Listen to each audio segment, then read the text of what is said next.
All right. Welcome everyone to the show. I'm your intrepid and fearless host, David Wilcock, and this is David Wilcock Live here on YouTube. And again, if you have the premium subscription, then you don't need to sit through any ads. But we're happy to have you here today.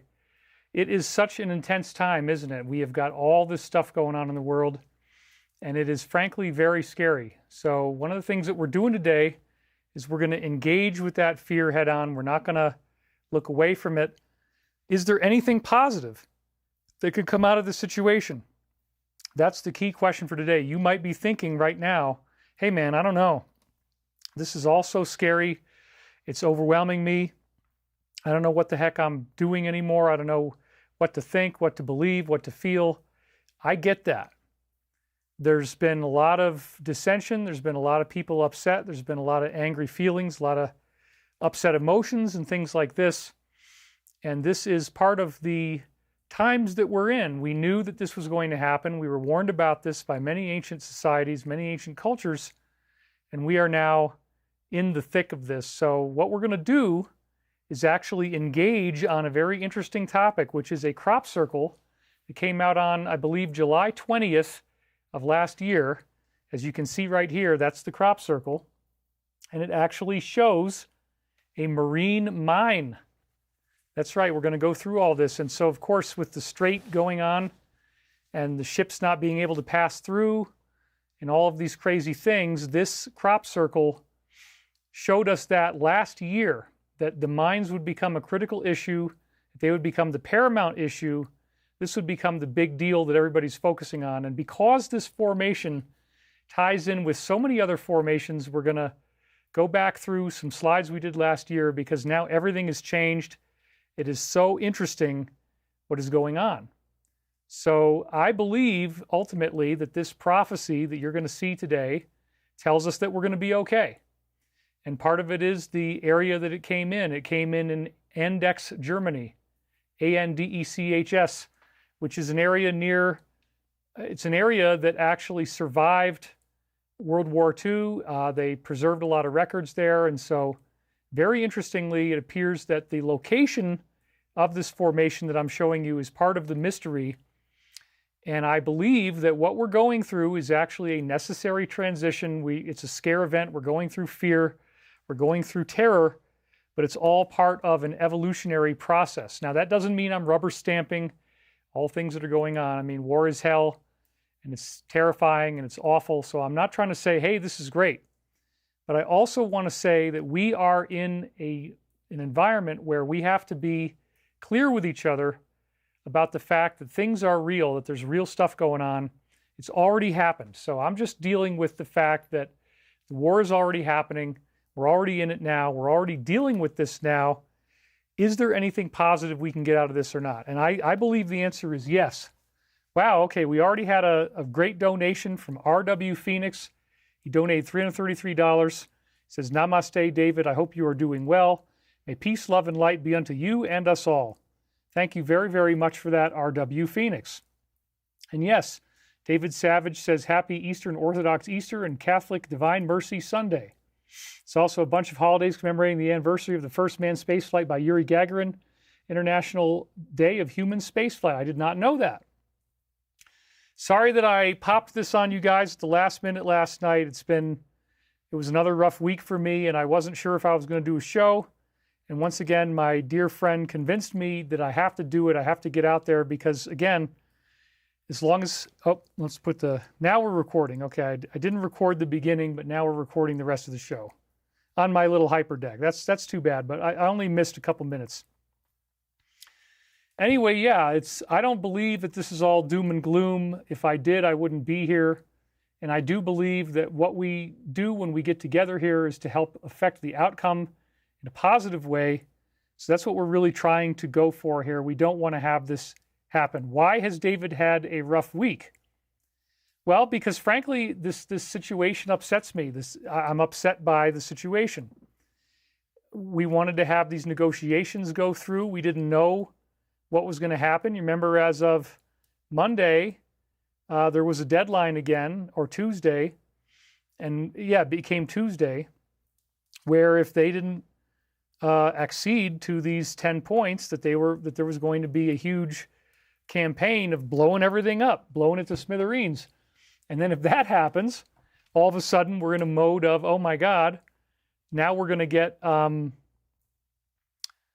going to retaliate and counterattack. And I gather, I didn't watch them, but they made these propaganda videos, the other country did, and they're made with Lego men, and they're talking about how they want to hit our country and take the grid down and bring us into some type of apocalyptic end time scenario. So, this is not easy stuff, and I'm dealing with this just like you are, but I spend a great deal of time paying attention to the news, and maybe that's part of the problem, is with all the news that's going on, it's just very intense and scary. And you're correct to be at peace always. Well done, brother. Yes, I'm trying. And that's right. Let's appreciate that there are no weapons coming at us so far on U.S. soil. Let's hope that's the case and stays that way. But we just don't really know.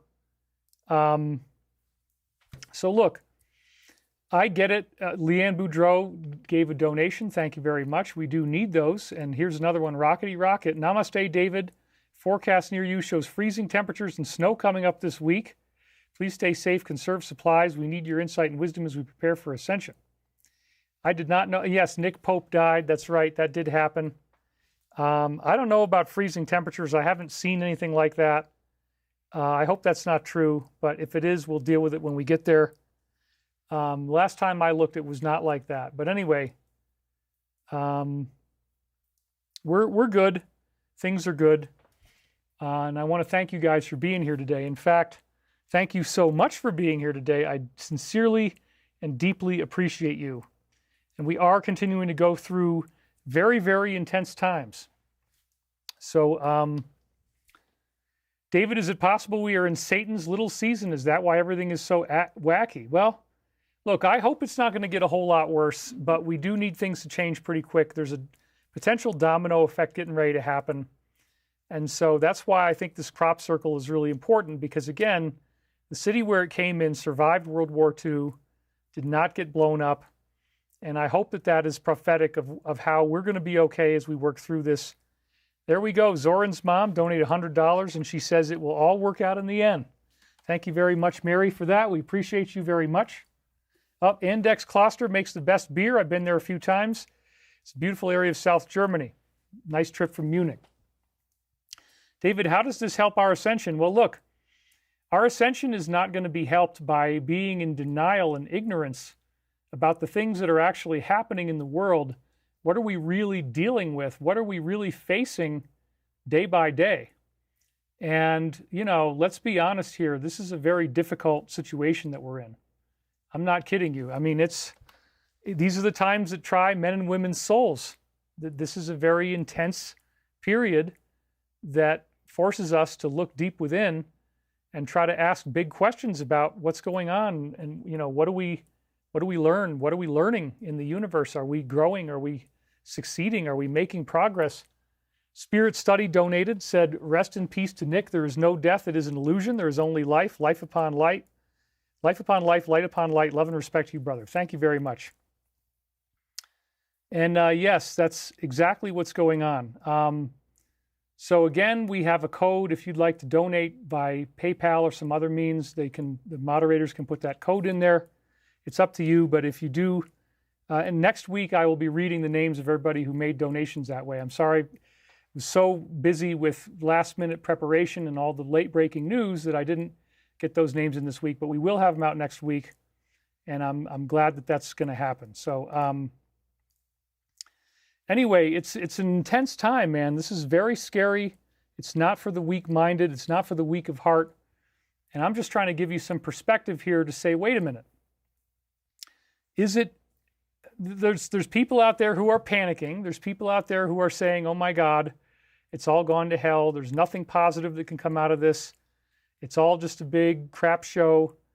And, so-and-so is compromised and so-and-so has been taken over. And even very prominent influencers have said those things, and then he's swinging back at them. And it's gotten really rowdy. It's almost like a barroom brawl right now. And so I don't think that it's as simple as that there was an influence that this should have never happened and that it just got bullied into being for no good reason except for the reasons of certain power players. If you look at the calculus, if you look at the politics behind all this, clearly I believe that the military has a great deal of influence over this administration and that they wouldn't have allowed something like this to happen for no reason. I do believe that there are valid things going on, that this was deemed to be of very significant importance for the future of humanity. And so we probably don't know the half of it yet. That's what I always like to say is, let's please keep in mind that we may not have all of the information. We probably don't. There's probably a whole lot of things going on that we didn't know about that involve deeper levels of negativity than just one country, and how that country may have been able to facilitate attacks in other places.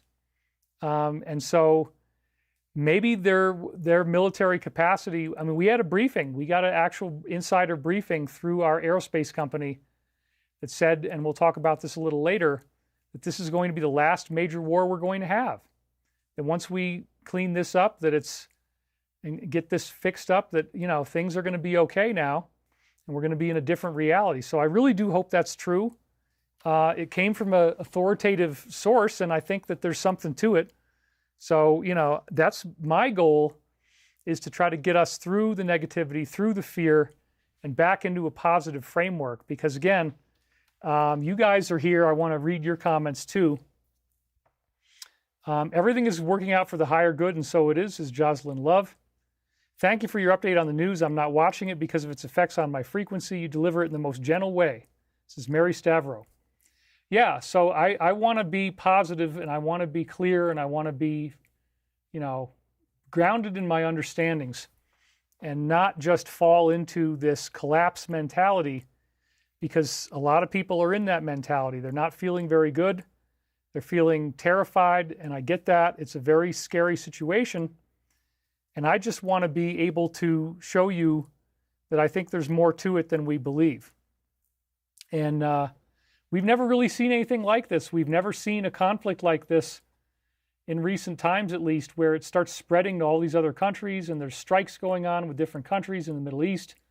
They're being hit by various attacks that are successful. They can't repel all of them. Yes, it is like a movie, Jocelyn, you're right.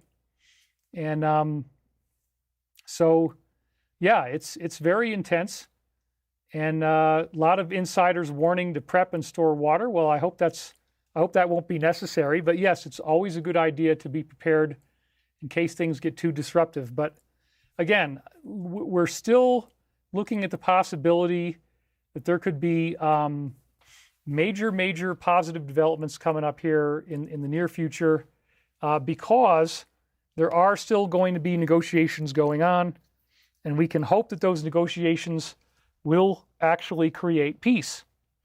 I do believe that we are going to get through this as a planet, and I also believe that our own consciousness can affect the outcome, because we do live in a conscious universe.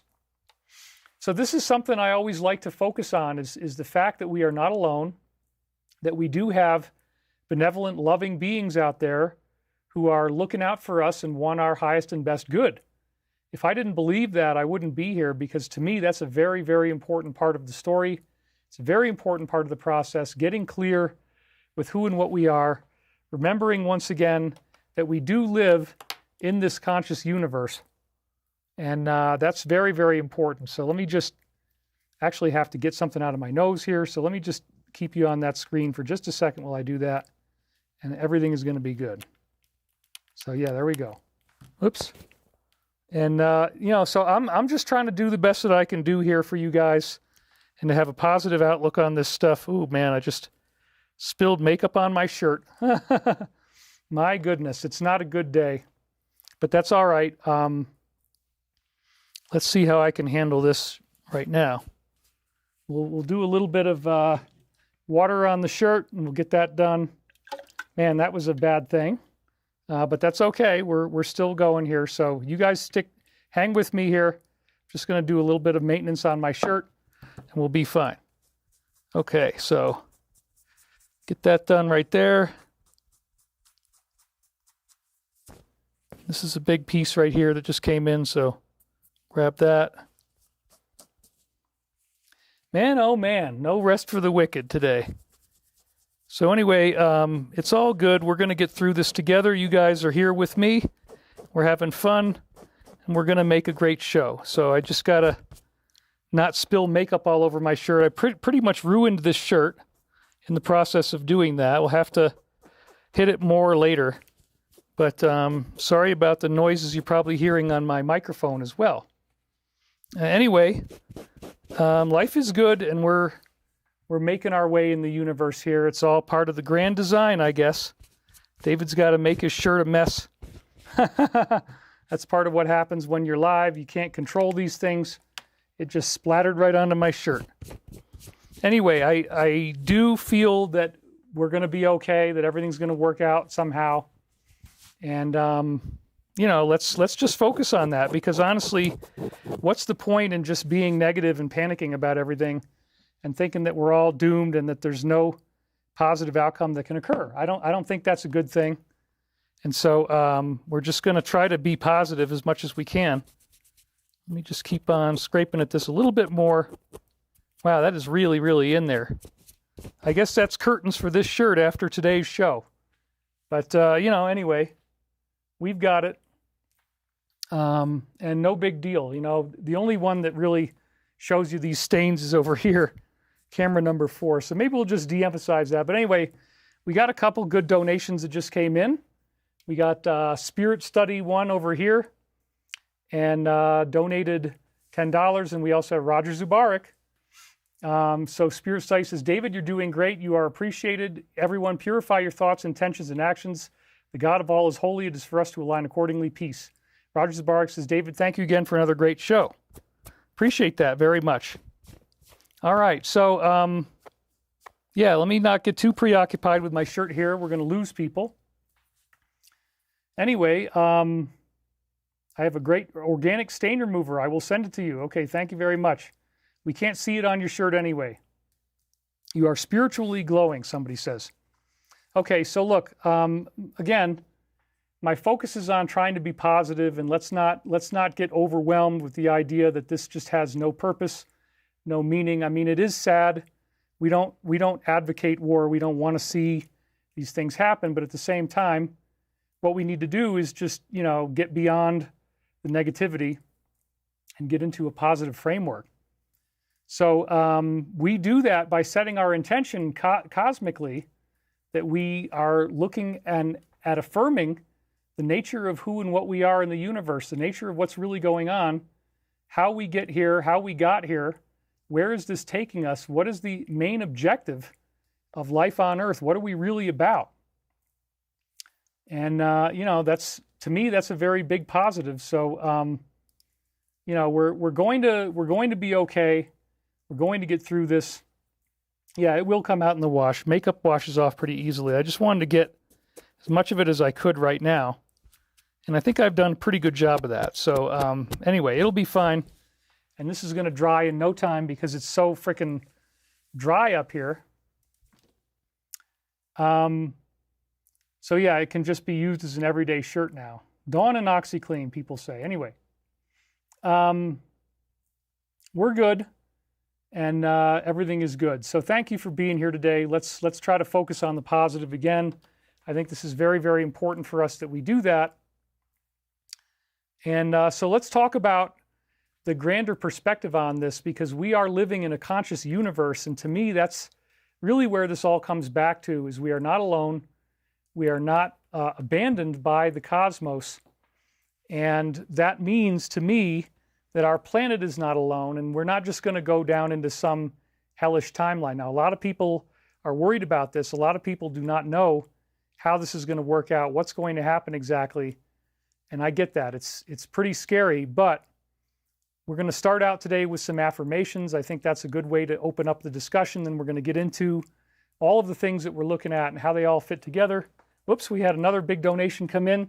Ed Creeder donated $123. Clearings in prayer, we can all do our part. Be more you, David. Thank you very much, Ed. I really appreciate that. And we're already doing pretty well here on donations. You guys are helping us out. Things are good. So we're trying to be as happy and positive and peaceful as we can. And I'm okay with that. So anyway, yep. Thank you very much. You guys are great. You are beautiful. Somebody says, the shinier the better. Anyway, so let's just focus on what we can do to be positive. So first of all, the Creator is a deeply personal phenomenon. Remember that you are living in a holographic universe that has all these positive things. Lisa Dawn Marble says, remove your shirt, we would tip you and pay extra. No, I'm definitely not going to do that. I need to have a surface for my microphone to be mounted to, among other things. And we're not going to do that. So anyway, thank you guys for being here. Sorry that I've got a little bit of smudges on my shirt, but it'll be dried out pretty soon. So again, we're living in a conscious universe, the Creator being a deeply personal phenomenon. And we got 1,600 viewers right now. We're going up towards 2,000, which is great. We're at the 21-minute mark. And I want to remind you that you can reach out to the oneness and receive contact. In other words, I've been able to use dreams and psychic readings and other means to try to get some type of data access to this higher consciousness that's out there so that we can have some steering and know what the heck is going on. And I want you to remember that you have that ability too, that we all have the ability to meditate, to tune within, to find that quiet point within ourselves, and to seek the greater light and love that the universe will provide to us when we get through our own idiosyncrasies and we come into a higher consciousness. That is very important. It's very important to understand that contact is possible. Even just remembering your dreams, they speak in a symbolic language. Everything in the dream is about yourself. Every character, every circumstance, every situation is about yourself. And you can be healed by remembering your dreams and trying to understand how it might be telling you a story about yourself. And I had some positive stories today about camaraderie that reminded me how great it is that you guys are here with me. We're working on this together. We're all getting through these growth pains together as a planet. And so again, we're going to try to focus on the positive and not just play Chicken Little. Oh my God, this is terrible. Nothing good can come out of this. We're not going to do that. So I want you to remember that you are not alone. This is one of the big lessons that we keep focusing on the show here. We also had another donation. This was JSW 432, $100, making it red there. And, thank you very much, JSW 432. I really appreciate that. I guess the automated system does not like you telling me to take off my shirt. It thinks that it's a harassment thing. So if you do that, it's going to block you automatically. That's what I'm seeing here. So I guess anybody that even tries to insinuate that I should do that, the algorithm itself is blocking you. So I don't think that's going to happen, very much. So somebody just donated, said, don't look at Iran, look inward at the heart. Well, again, we have to be honest about the fact that this is our world. This is what we're dealing with, that this situation is upon us now.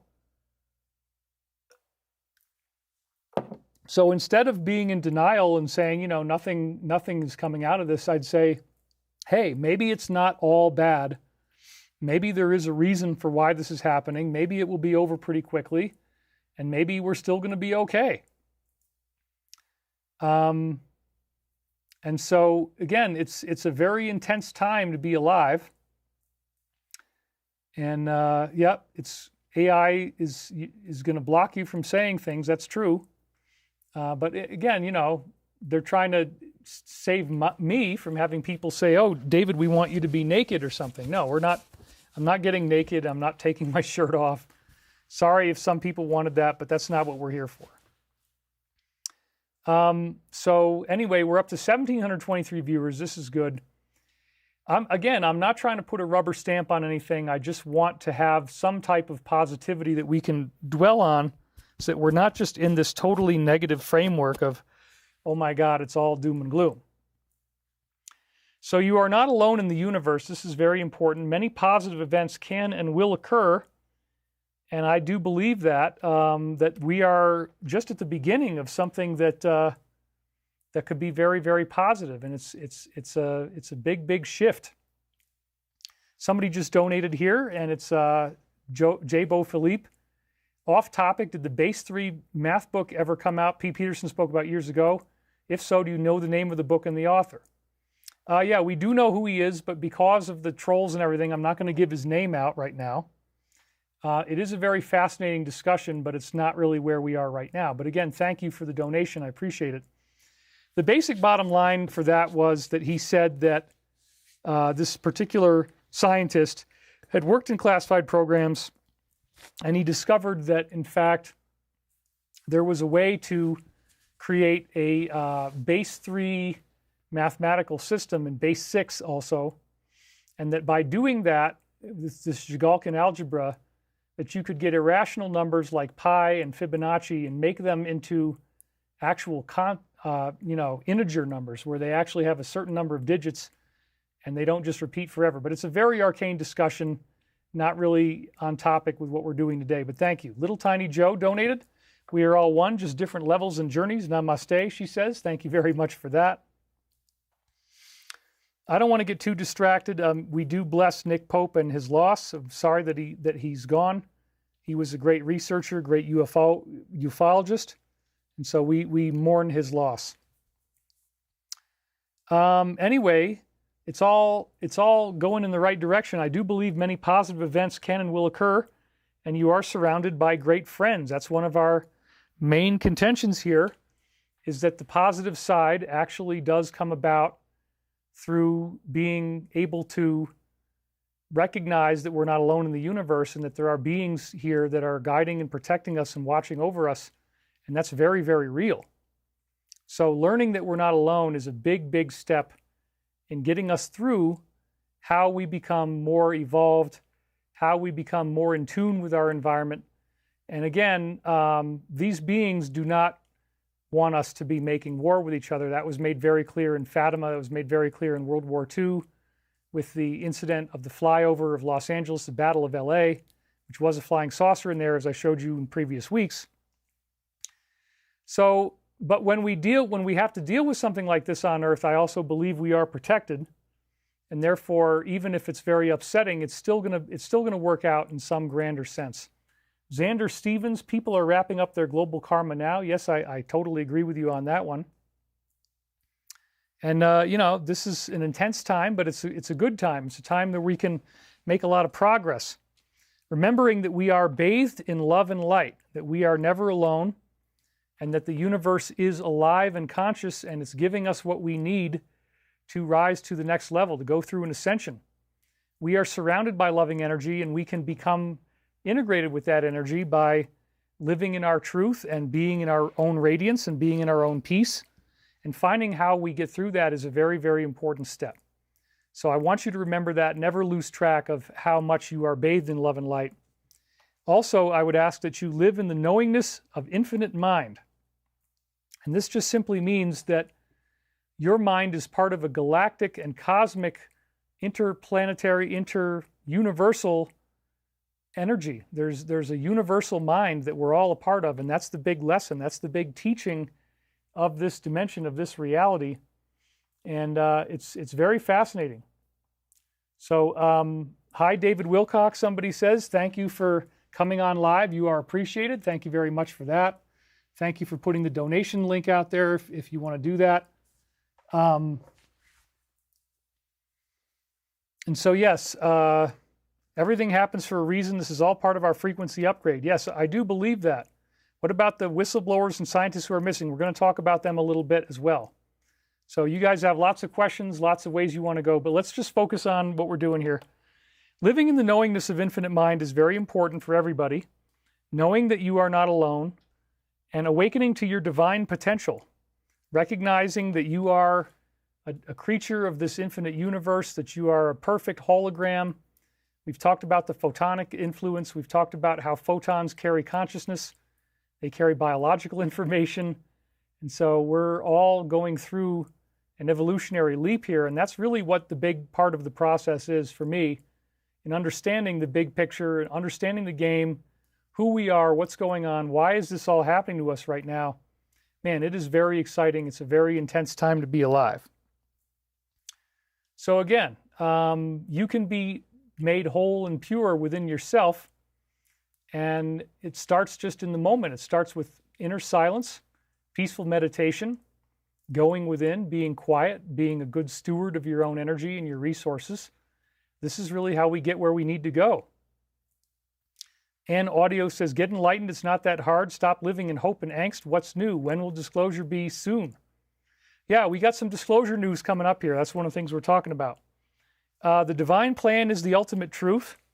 So we do have an ultimate truth that we're all moving through right now. There is a plan for the world, for our planet. And I believe that there is a lot of very interesting things happening in that front, disclosure being one of them. So yes, I'm going to show you in the upcoming minutes here some of the news about this week's disclosure, how this is all happening. And it's really glorious.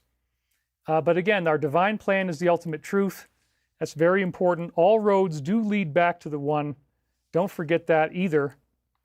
There is only one universal identity, and that is the one infinite creator. So as I've said before, we are all being steered and guided by an intelligence, and that's so important when what we're going to talk about, we need to keep that in mind, that we're not alone. The intelligence is guiding us.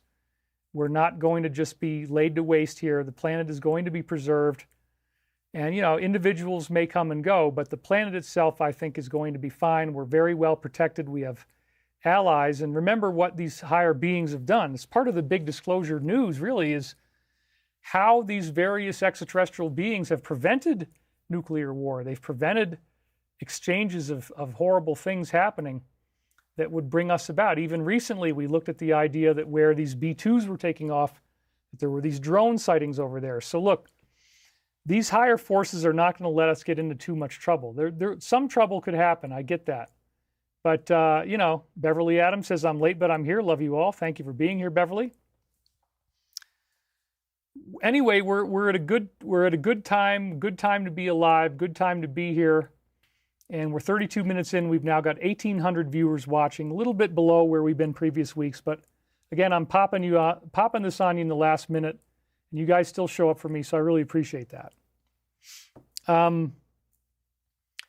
So without our higher consciousness, we would be lost, and we want to remember that. We want to remember that there is only one universal identity that we all share, and that our lives are calls to mystical greatness. We are not meant to just spin our wheels in the mud and not know where we're going or what's going on. We are being called to a much higher plane of existence where everybody on Earth apparently goes through some type of transformation.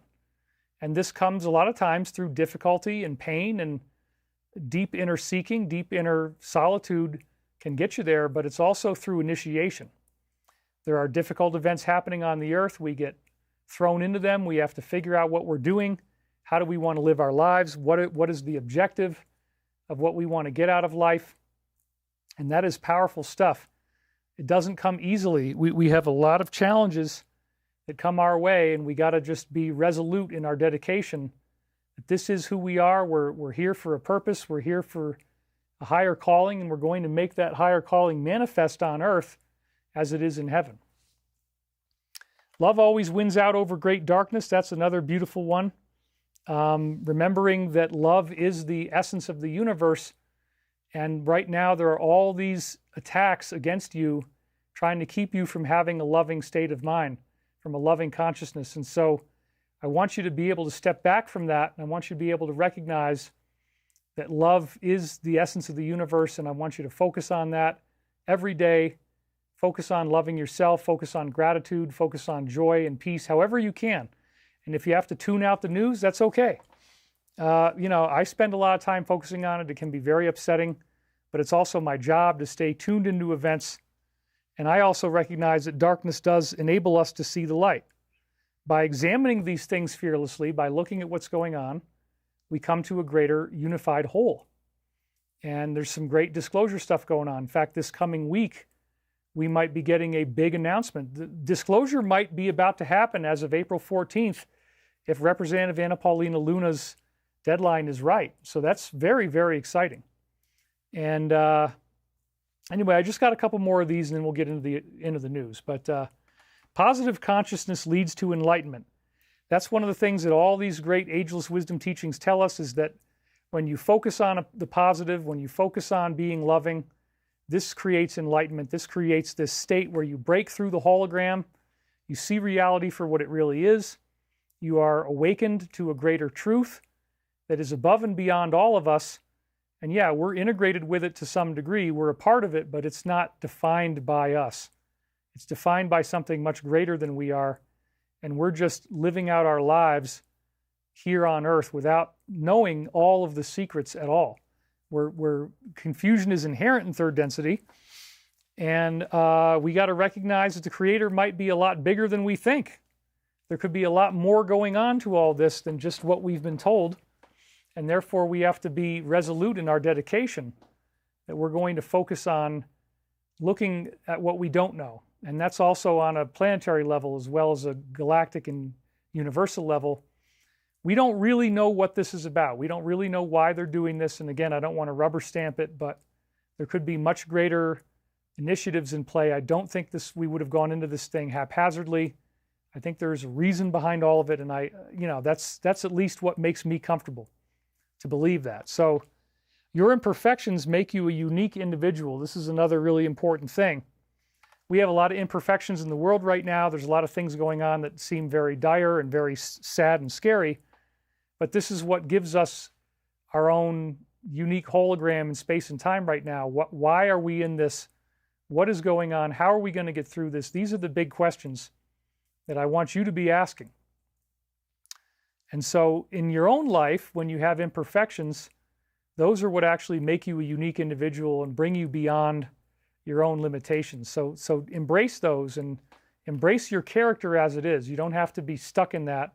You can move beyond your limitations, move beyond your imperfections, and see the glory and the beauty that you actually do possess. And that's such a wonderful thing when we can do that as a race, as a species, do that together as a human race. So this is another one I thought of that I'd share with you today. You came from what is, not what isn't.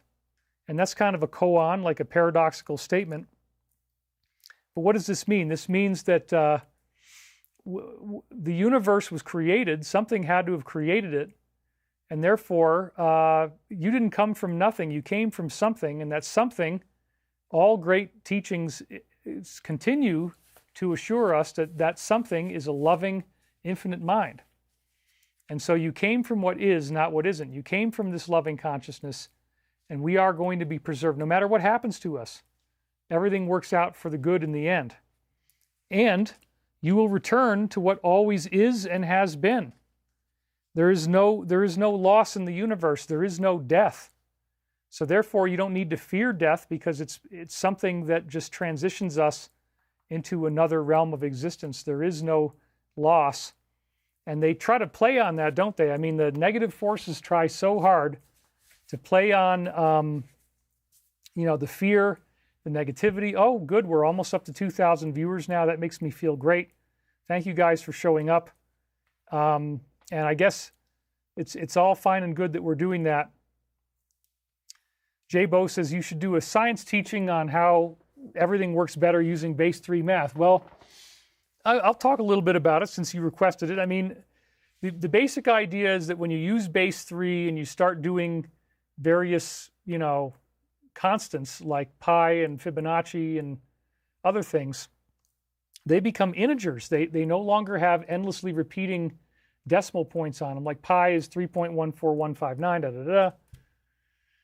Well, this really gets back to the Penrose tiling, the geometry, this idea like what we've said before, the Star of David, and how there's always 3 points that come together as an intersection. The universe itself is made of geometry, and therefore, when you understand the geometric nature of the universe, the best counting system you could have is a system based on 3, because it integrates better with the geometry, and it turns out that these natural constants actually integrate better with the geometry as well. So that's just how it works. I mean, that's just the nature of the cosmos. Patty Sklodowski says, I'm grateful you're guiding us through affirmations and prayers, calming anxiety and fear. You're a very special, loving person doing this every week. Love and light to all. And yet we've got 2,000 people now, so I feel good about that. We're over the 2,000 mark. At the 40-minute mark, that is awesome. So you will return to what always is and has been. Don't forget that. You can connect with your own higher consciousness, and this is the seat of your creativity.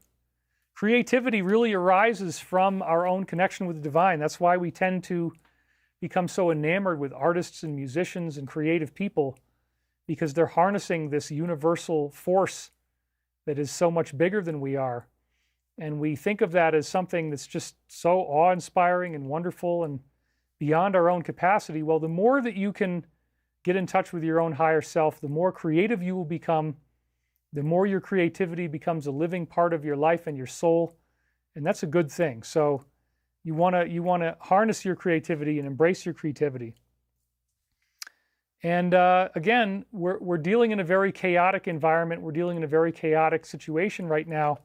So we also are always looking for the patterns in the chaos. We want to see, okay, is there a reason for all of this? Is there a reason for this horrifying situation that we're now in?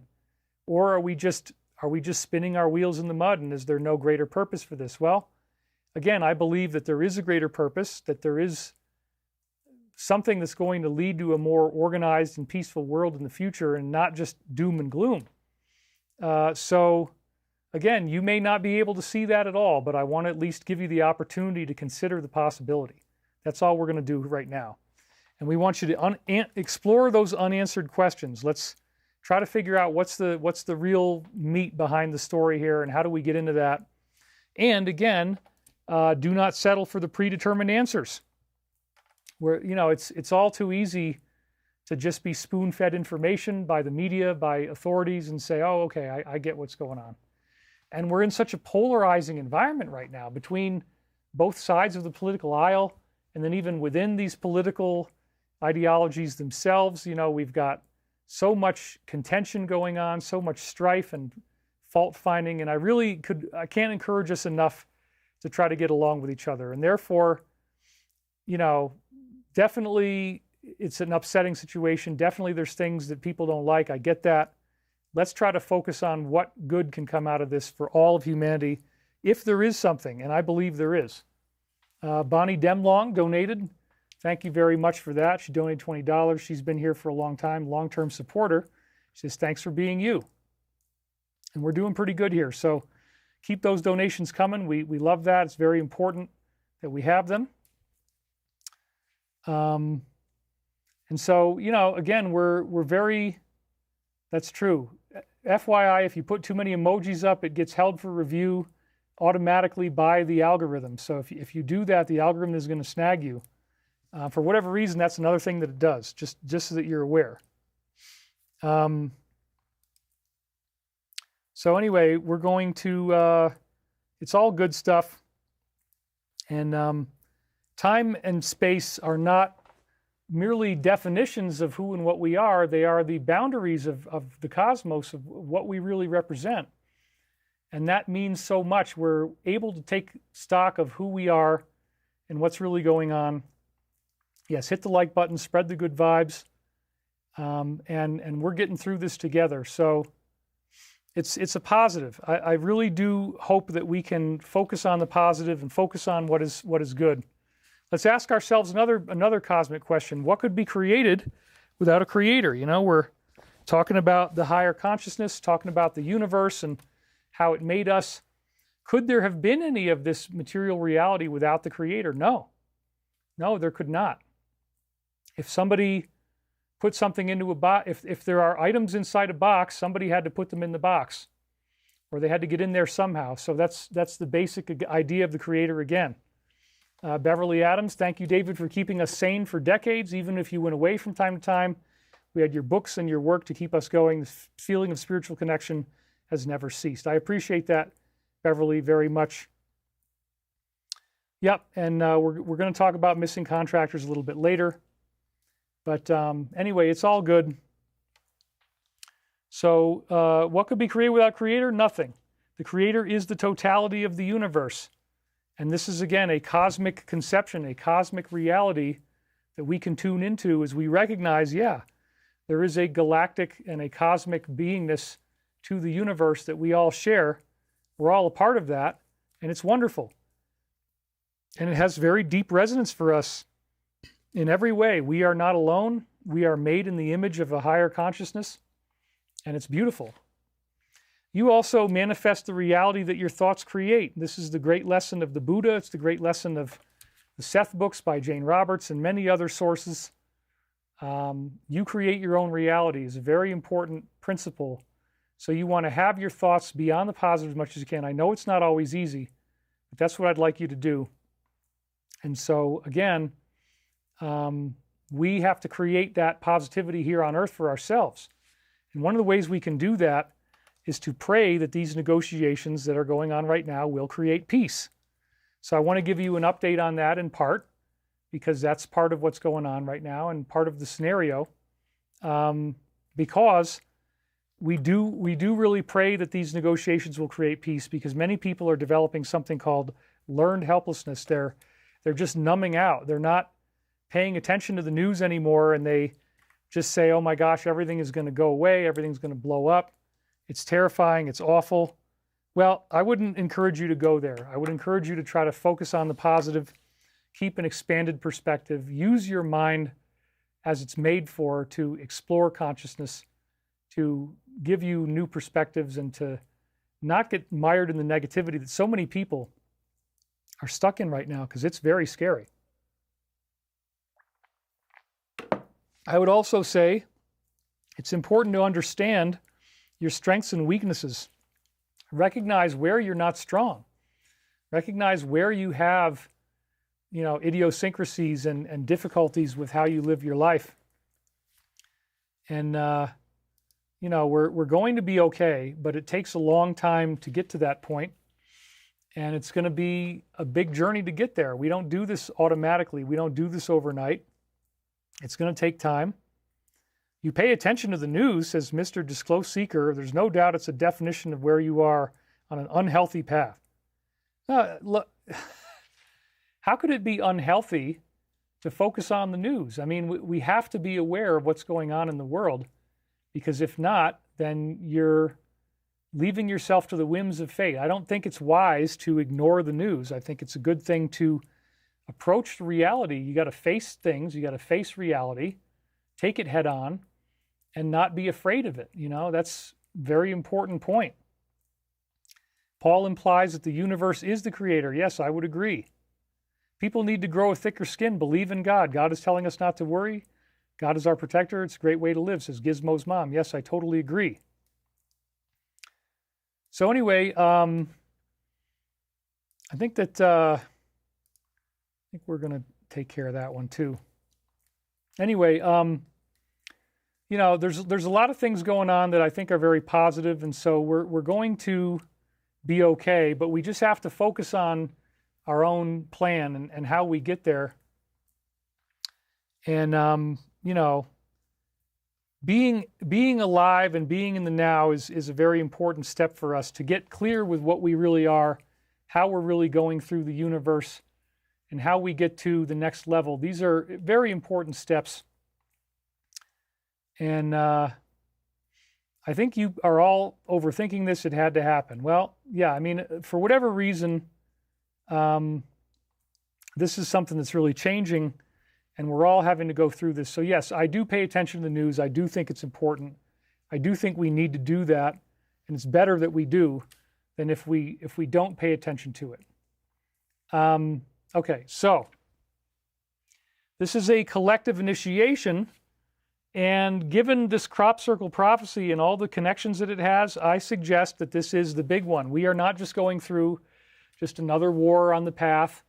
I think that with disclosure coming up, and I think that with what the crop circle actually shows us, that we're heading into very, very major changes, very, very major transfigurations of the planet. And, it's going to be something very powerful, very profound. And, we are all living through this in real time. We're living in a movie. And the movie is scary, but the movie is showing us some very intense stuff as well. So yes, I don't think this is just any old ordinary moment in time. I do believe that this is the big one. This is what we're going through. Life is not going to stay like this forever. And so because it's a difficult moment, this is a great time for us to be grateful for what we do have. We want to focus on the glory of what we do have and how we can be more realized in our happiness and in our knowingness that we're going to be okay, not getting stuck down at the bottom, but raising up from the bottom. We want to raise the bottom. That's a basic principle of recovery too. And I'm completely clean and sober. It's not easy, but you want to raise the bottom. You don't want to hit bottom. You want to be able to go above that and find a way to get out before you hit the bottom. That's a very, very important point. So being grateful for what we do have, very, very critical. And also to remember that stressful events do cause us to access our own cosmic consciousness. These events are gateways to opening up our higher intuition, our higher abilities, and getting us to the point where we have something that's very positive that comes out of all this. So anyway, it's a good thing, and I'm certainly not averse to focusing on cosmic consciousness. The stress activates your own higher centers, and it causes, very intense realizations to occur. Higher dimensional civilizations combining geometry, light, and frequency, says Rob Hipsky. Yes, I would agree with that too. Not marketing. I've gotten back in touch with culture and arts. The news cycle has us whirling like dervishes. Getting my food gardens in order this week. Do not lose yourself. Yep, and Christian Olive says, at this point, I'm open to anything you can tell us. Crop circles never made sense to me, but I want to try them.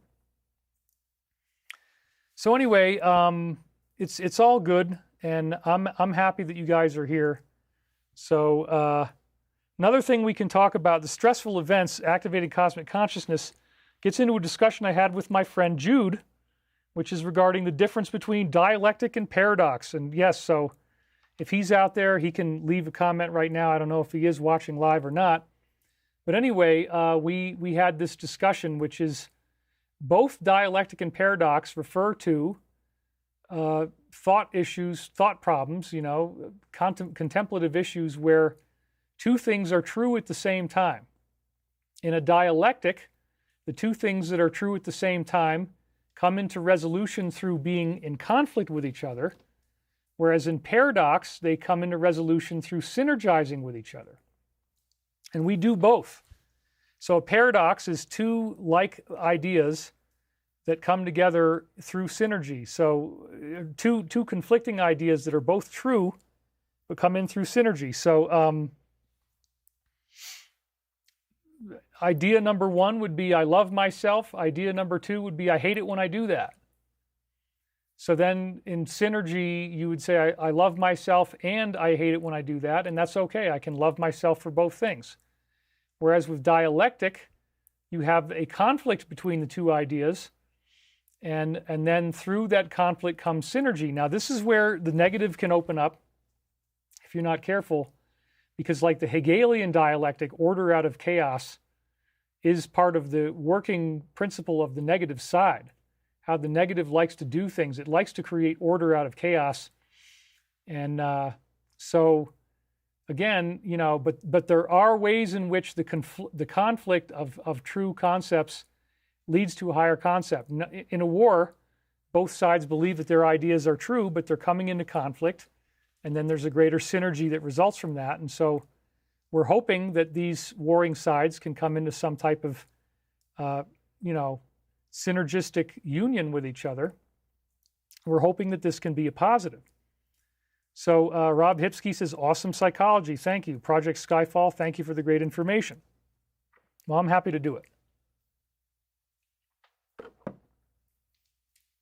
The most important thing for all of us is to stay centered and focused and grounded in our positivity. This is really the key. Both the dialectic and paradox factors are in play at this time. And we also have great symbolism. I mean, we just had the Artemis astronauts splash down into the Pacific Ocean. This is something that just happened this past week. And again, those humans, at least from our perspective of the normal world, they went farther into space than anybody ever has as human beings leaving the Earth. So it's interesting that all this is happening right around the time of Christmas, right around the time of these great astronomical alignments, that this is all going on. And so to me, this symbolizes ascension. It symbolizes us pushing the boundaries, going farther than we ever could before. And at the same time, we have these very, very scary things happening on Earth.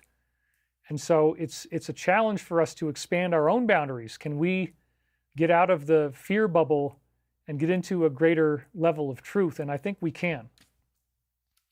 So that's my perspective here. And so now what we're going to do is talk about some of the things that could happen, because the news is pretty wild. So on Friday, we saw that the military is in position and that the ships are being loaded up. So the leader is saying that the Strait will enter a new management phase. Everyone should know this. But again, the military is prepared. So we're always having this kind of grist for the mill, this stuff in the background, that the outcome will be clear in about 24 hours. And again, there's going to be more talks. This is another thing that's very important I want to share with you, is that there's going to be more talks. It's not just immediately going to turn into chaos. And hopefully the next round of negotiations will work. But this is what we heard before. We're going to find out in about 24 hours. We're going to know soon, he told the Post on Friday. And then he also says we have a reset going, which is very interesting. We're going to talk about what that actually means a little bit later. We're loading up the ships with the best ammo and everything ever made, even at a higher level than we would have done for this complete thing. And if we don't have a deal, we will be using them and using them very effectively. So yeah, that's, panic at your leisure. And, I hope that that's not going to have to happen, because again, they've promised that they're going to do their counterstrikes. They're going to hit back hard. It could get very, very intense. Some of the other stuff out there that's really freakish is people asking the question, is this merely a delay tactic? Because that was already announced once before, that they weren't really serious about the negotiation. I don't think so, but I wanted to talk about this. As the direct talks are set for Saturday morning, there's been an avalanche of speculation that the ceasefire could be cover for a greater buildup and bigger impending operation. So I'm so sorry, I didn't have it on the slide. There we go. Let's go back to that. Sorry, everybody. How far back slides, please. Yep, okay, so we're going to do that now. We're going to get back to the slides, and just in case you didn't see these, I want to make sure that you do. Not seeing the slides. Yeah, that's my bad. I screwed up, but we're going to do it now.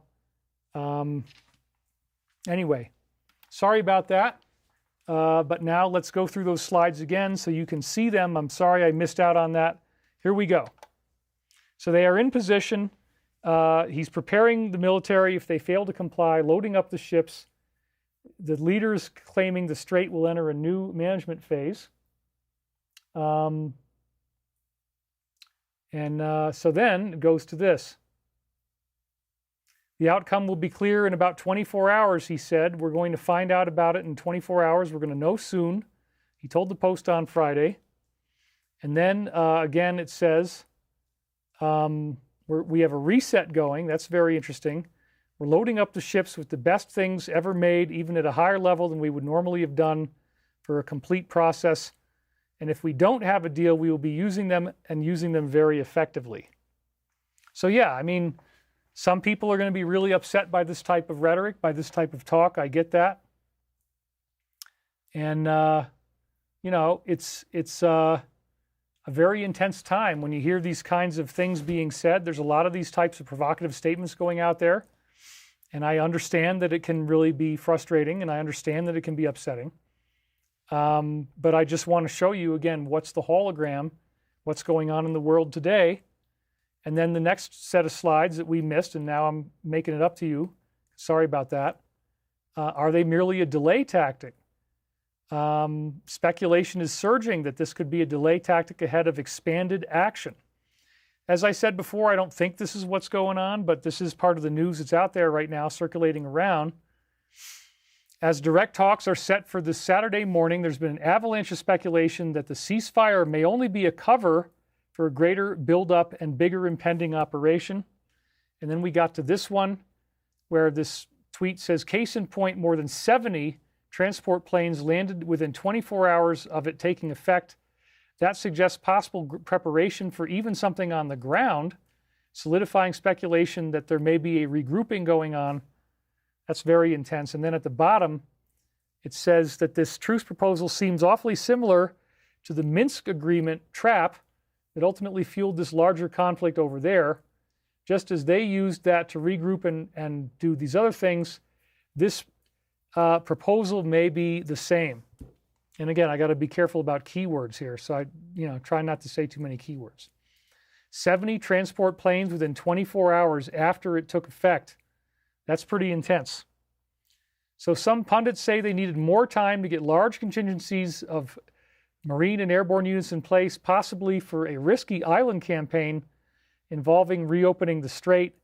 This could be the case. It's also very evident to all the demands of each side remain far apart, which means the chances for a breakthrough deal might be distant. With a 2-week timeline in place to reach a deal, is this interim period merely for regrouping on each side? Well, I don't think that's what it is. I really do hope that we can see that, the damage to the global economy is significant if this goes on. We don't want it to go on. We really don't want more damage in the Middle East. So the counter strikes and whatever they're going to do, I hope that this doesn't happen. But it's a good thing to be aware that it might, and it's a good thing just to keep ourselves, aware of, oh my goodness gracious. So there we go. We don't need that kind of commentary here. So anyway, there's a big time and a big place for us to be able to get back in touch with our higher selves. And when we have this kind of stress in the world, man, is it intense. Man, is it intense. Now, he did say something very interesting. He said, world's most powerful reset. And this came out on Friday again. And nobody really is exactly sure what this means, but I want you to tell me in the comments what you think it is about. What do you think he meant when he said the world's most powerful reset? I have a pretty good idea. We've talked about it before, but you guys type up some stuff and tell me what you think he might be referring to. Yes, it is important, says Renee Olieri. Yes, so it could be something having to do with the financial system. That's absolutely right. That there could be a whole various thing involving new financial system, involving a change in the way the world is run, involving who's really in charge, what's really going on here. Wiping out our national debt, I think that's a good thing. Moving to a digital currency, no, we don't want that. Total reset of the financial system and institutions, that could very well be. Currency. I don't know about what would be the best brand of skate liver oil capsules, but anyway, thank you for that. So yes, most of you guys seem to think that it has to do with the reset, also the DS and its final phases. I mean, that is an issue. The DS is real. And we're not, you and I, if you watch the show regularly, you know what's going on. We're at 2,228 viewers now, so we're doing pretty good. You know what we're up against and what kind of challenges we face as a planet. And so we definitely want to see the world get to be a better place. He closed the Strait for coming and going. That's part of the news. We're going to have that in there. I've got all the latest news up to right before airtime. Some type of messianic return, well, we don't know about that. I'm not sure if that's what he means by a reset, but, if disclosure is part of it, the world's most powerful reset, let's look again exactly what it says. World's most powerful reset. It's pretty unambiguous. But, so if it's the world's most powerful, then clearly there's a big promise being made here. Emergency broadcast system, yes, we heard about that a long time ago. And, so maybe that's a big clue that we could be right at the end of something. Currency reevaluation, somebody says, emergency broadcast system, no more Federal Reserve. I mean, that's a possibility. New kind of cryptocurrency, transparent, private at the same time. I don't know about that. The last card, this is a red flag. I mean, yeah, it's pretty wild. So again, why would he say that?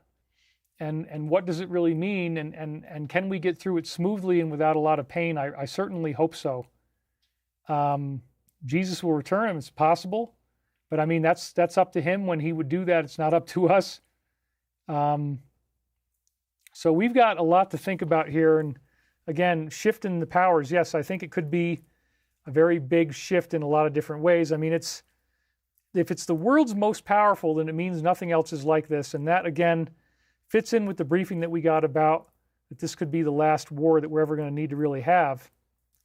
I don't think it's pole shift. I don't think we're going to have to go through that. But again, lots of interesting things to speculate about with that.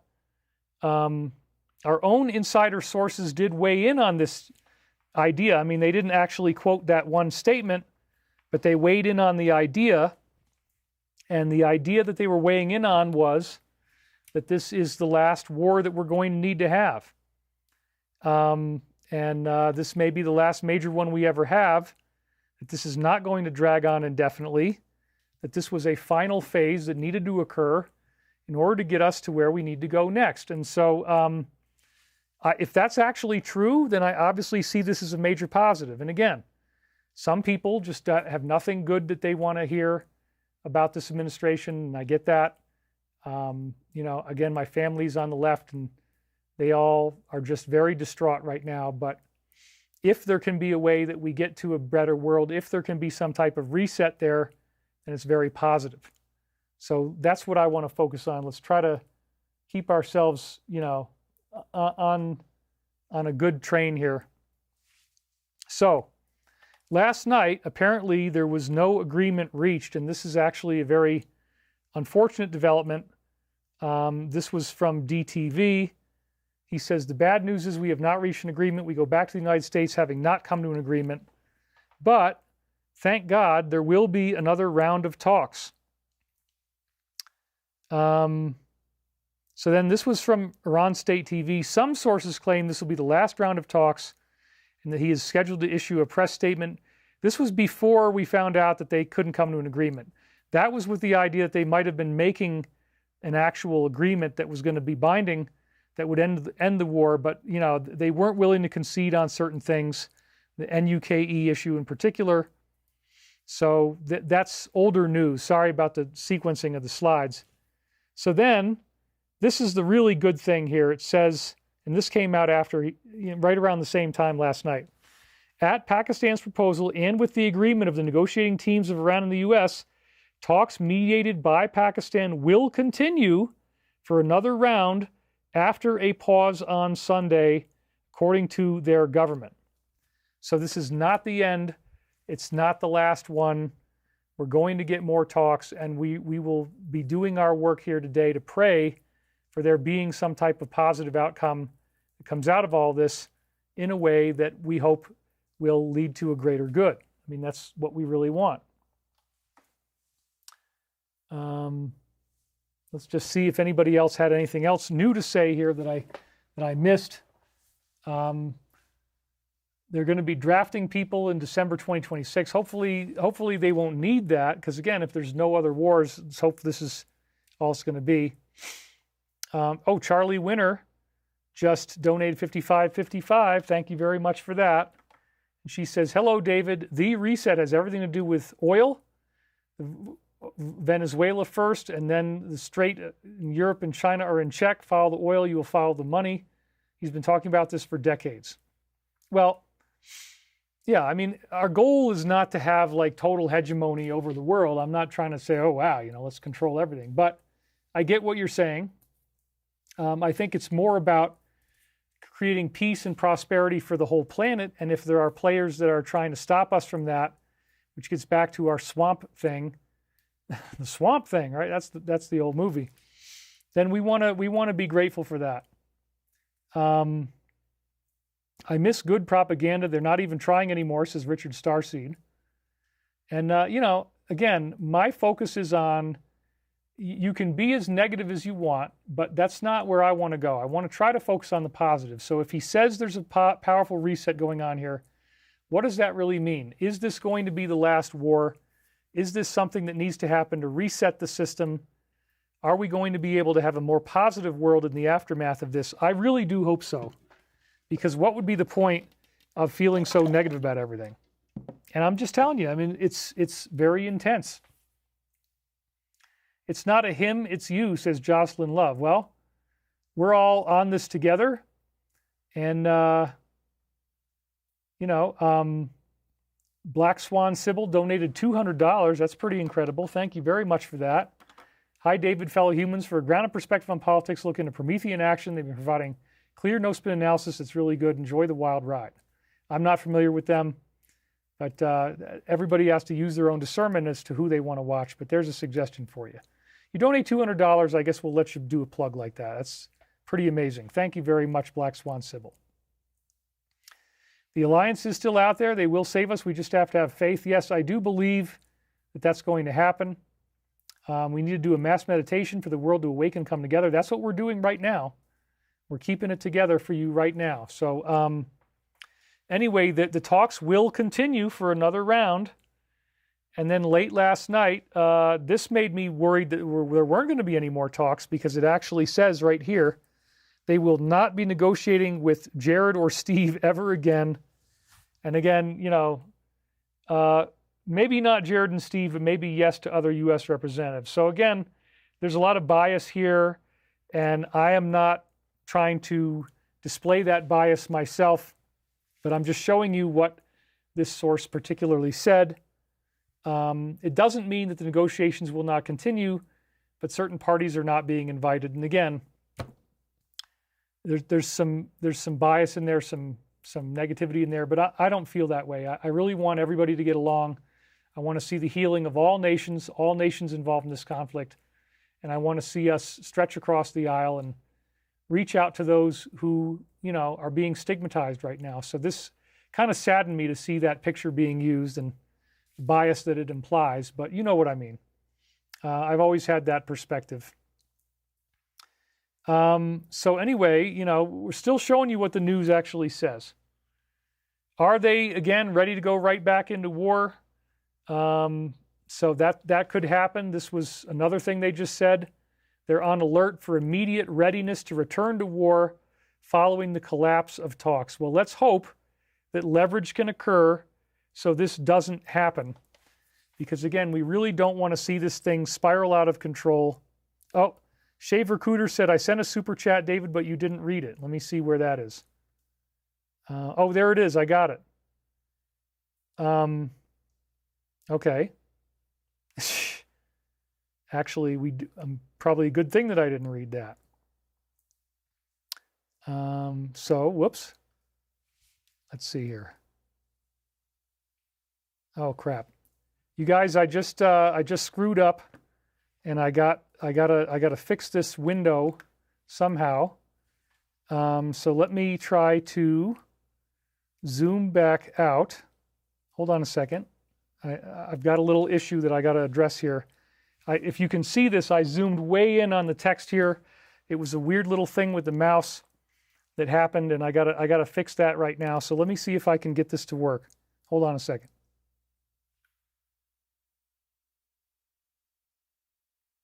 Okay, let me try to close out of this window.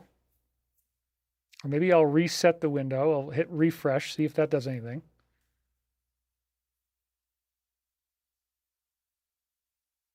Yeah, it's still doing it. How am I going to fix this, you guys? How am I going to fix this? I don't exactly know. I don't exactly know how to fix this. So let's see. Hold on. Give me a minute. I got to figure out how I'm going to solve this problem. The font became huge. That's right. It did.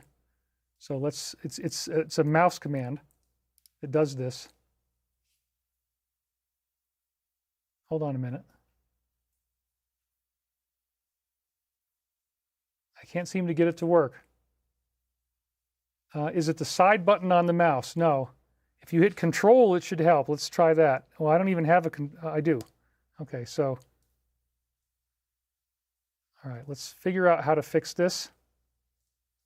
If it is zoomed in, hold Control and scroll down on your mouse. Let's try that. Scroll down. No, it's not working. Read this chat. Suggestions are there. Try the Escape key. It's not working. Okay, hold on a second, you guys. I'm going to try to... Does anybody else have a suggestion? This is the mouse that I'm using. Okay, it's an Apple mouse.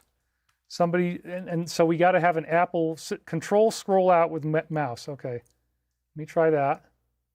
See if we can get this to work. It's still not working. Need to file for, okay, hold on. All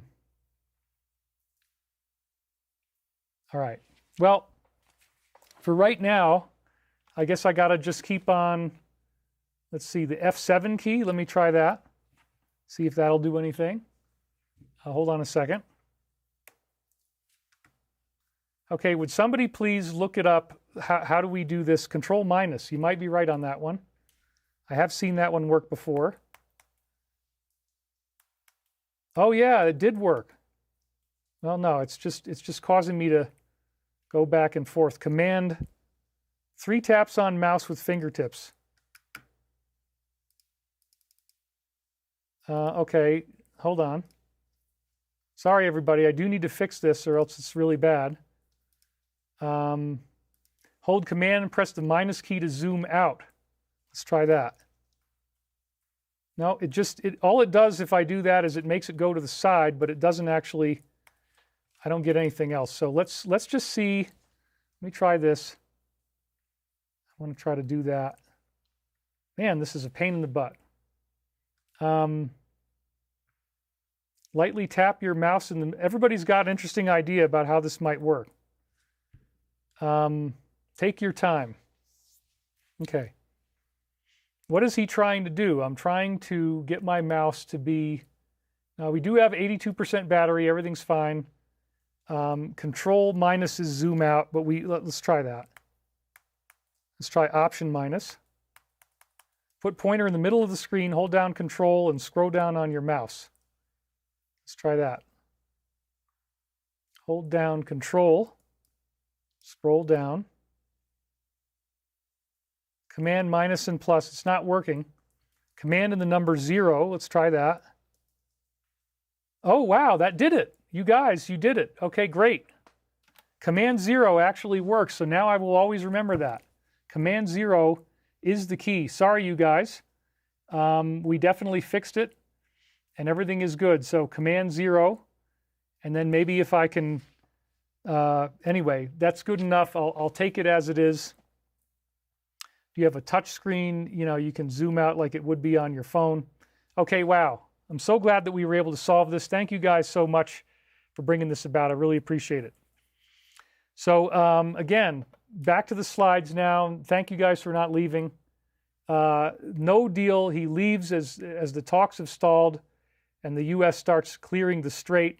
We have not reached an agreement. I think it's bad news for them much more than for us. But again, the breaking news is that the negotiations will continue. We saw that happening.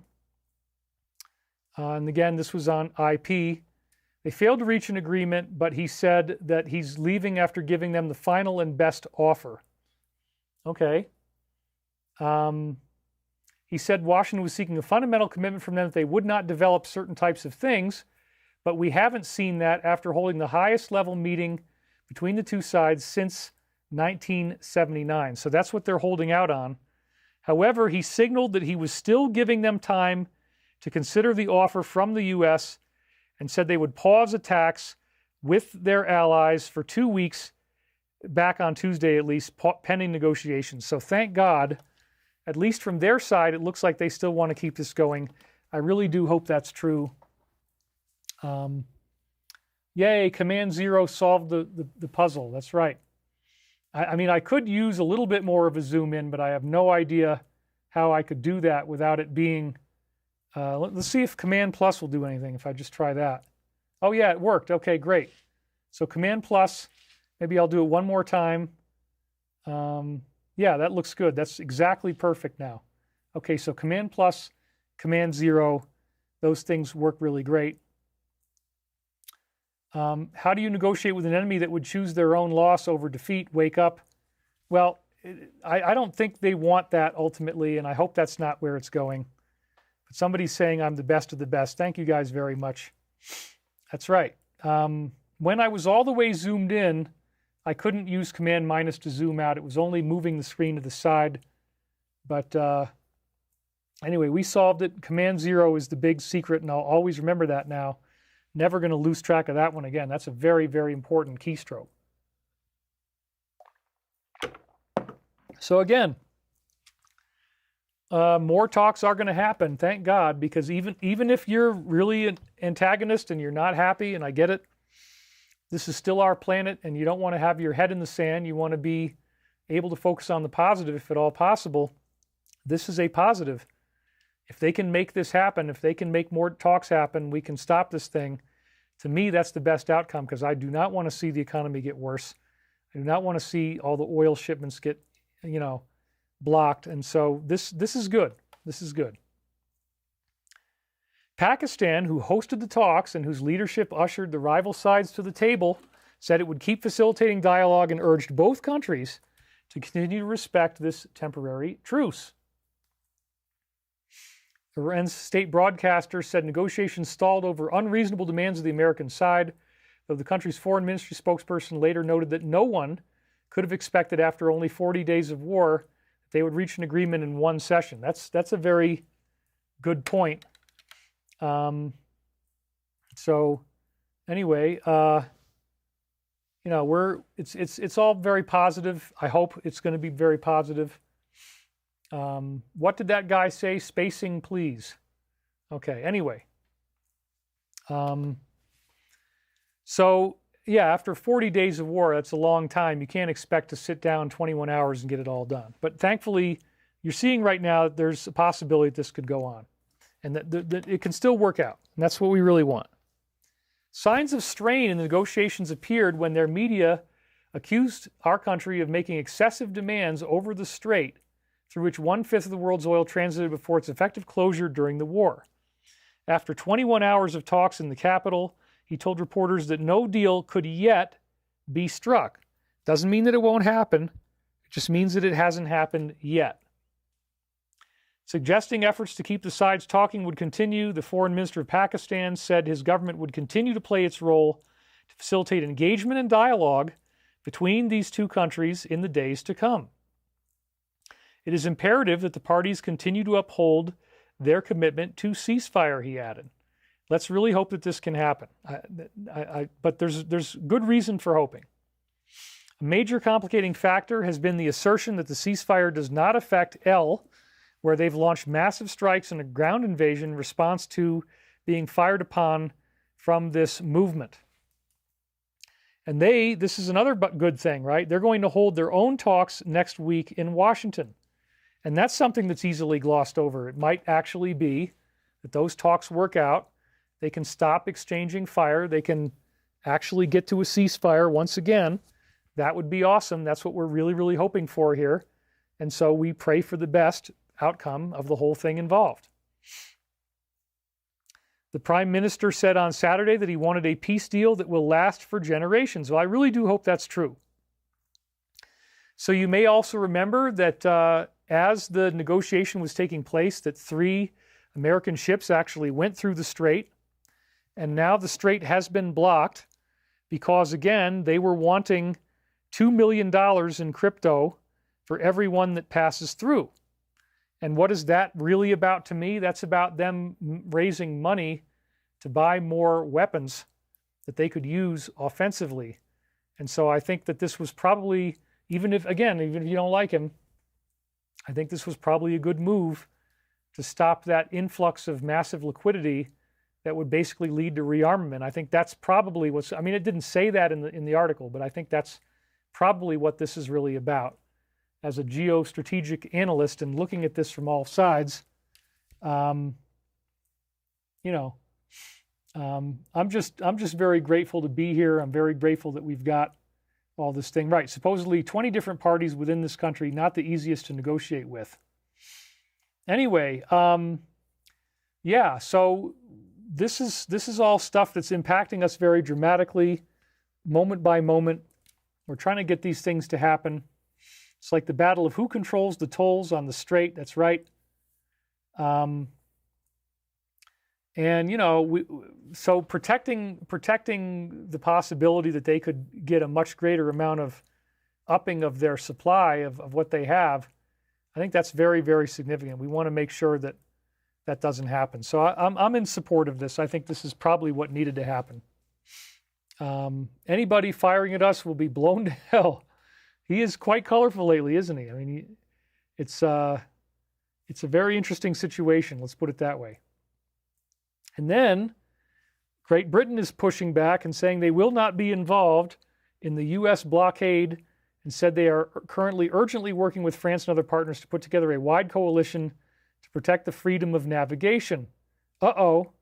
This is another thing that, you know, it's like cross purposes going in opposite directions, and they really need that to be unblocked pretty quick. But again, hopefully the negotiations can solve all this. The UK says it will never be involved in the United States war or in the blockade. That's another thing that we just saw that just came out. So again, this leads us to the question, are we going to be okay? And that's a very big question. It's something on everybody's mind. You know, it is something concerning. I mean, we definitely have a lot going on right now. It's not an easy time. It's a time for how we can try to get out of this state that we're in and get back to peace and harmony and love. And so, again, is it possible that there was a crop circle that gave us clues on what might actually happen next? And I believe there absolutely is. So this crop circle came out last year, and it certainly seems to have predicted the war situation based on the timing of when it came out and the fact that it actually showed us a marine mine. So it's got the Mayan calendar end date. That's another very big part of this. He just said the world's biggest reset, world's greatest reset. And so we had a World War I naval mine showing up with Mayan calendar, Aztec calendar type of stuff around it. And this showed up in Frieding near Andex, Germany. And again, that was one of the only areas that was left alone in World War II. So it's very positive to me. That's the bottom line right there. July 20th of 2025 is when this first showed up. And sure enough, it has a lot of interesting things because, for example, there's 2 5-sided stars in there, which would be pentagrams. So we'll talk about that a little bit.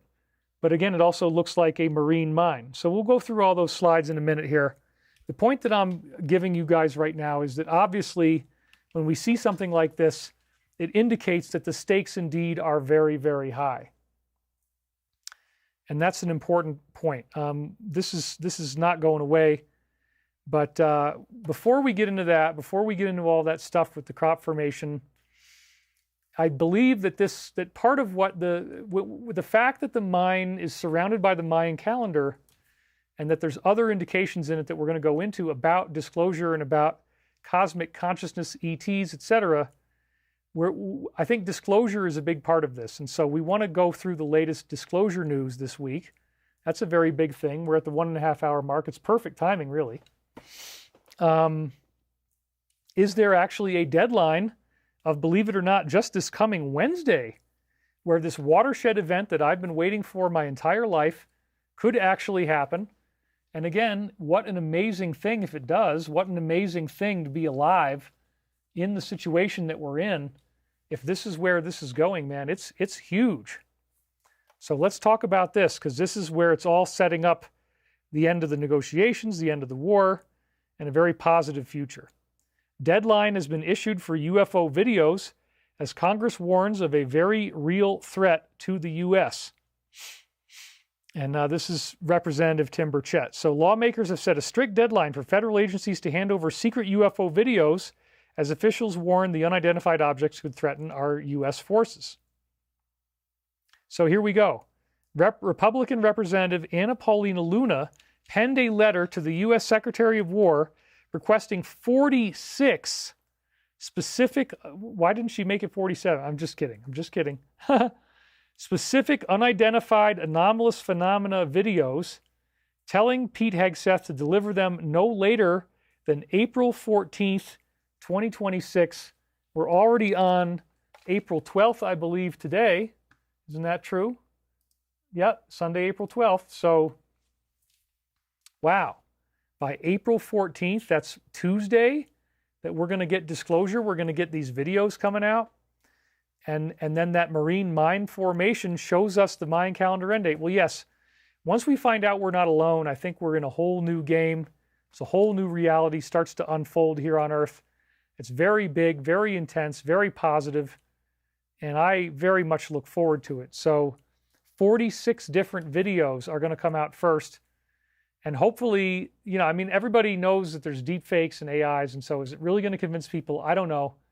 But at this point, we'll just take any disclosure we can get, man. What do you guys think about this?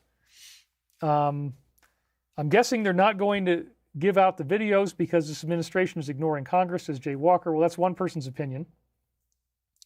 Right. Our president is going to send minesweepers through the channel. That is one of the things we have to do. And that's why, again, the mine formation, I think, not Mayan, but Mayan mine, they even sound alike. That's interesting. The mine, M-I-N-E, formation does reveal how significant it is that the mine would become the big issue. And it was the last formation in Europe of the entire year. We hardly had any crop circles last year. And so that means this was really flagged as something very, very important for us. There was a couple more, but this was one of the really big ones that showed up that year. And thank you for the moderators doing your good work there. Anyway, so wow, I mean, disclosure is going to change the game in very, very significant ways, and they're telling us it could happen by April the 14th. Here's Representative Anna Paulina Luna. She's chairing a House Federal Secrets Task Force focused on investigating UAPs, declassifying federal records, and protecting whistleblowers. The requested footage includes dozens of military-recorded encounters showing spherical, cigar-shaped, and tic-tac-like objects spotted over war zones, oceans, and sensitive airspace around the world. Some of the clips reportedly capture UAP formations near Iran and Syria, incidents near U.S. bases and airports, and even a 2023 shoot-down over Lake Huron. So it's going to be, you know, they're probably not going to be the be-all and the end-all. I mean, hopefully some of them are much higher resolution than what we've seen before, but I certainly want to maintain a positive view on this. Spherical objects, we've heard about those. They fly in formation. They're like drones. Cigar-shaped objects, those are typically like your mothership. Tic-tacs, again, there's been plenty of those that we've already been hearing from. So sensitive airspace, right, because, again, these formations, these objects seem to be very involved in making sure that we don't blow ourselves up, which is why they show up in these sensitive areas. And they're not just doing it to the U.S., they're doing it to everybody, so Iran and Syria as well, as you see right here. There's been a real buzz on YouTube about this.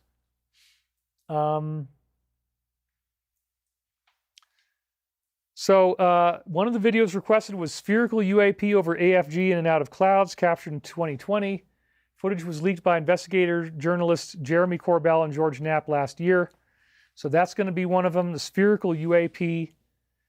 Here's another one, which is interesting. And this was a stock image, it says, but UAP near Iran, Syria, incidents near U.S. bases, and even 2023 shutdown near Lake Huron. This particular image is actually of a traditional flying saucer, and we've heard from the Law of One and other sources that those are the good guys. When you see traditional flying saucers, it's actually part of the good guys. So Luna said the lack of disclosure regarding the very real threat posed by UAPs in and around our restricted airspace is concerning. And again, they do like to focus on that threat aspect, but I wouldn't really call that the main issue.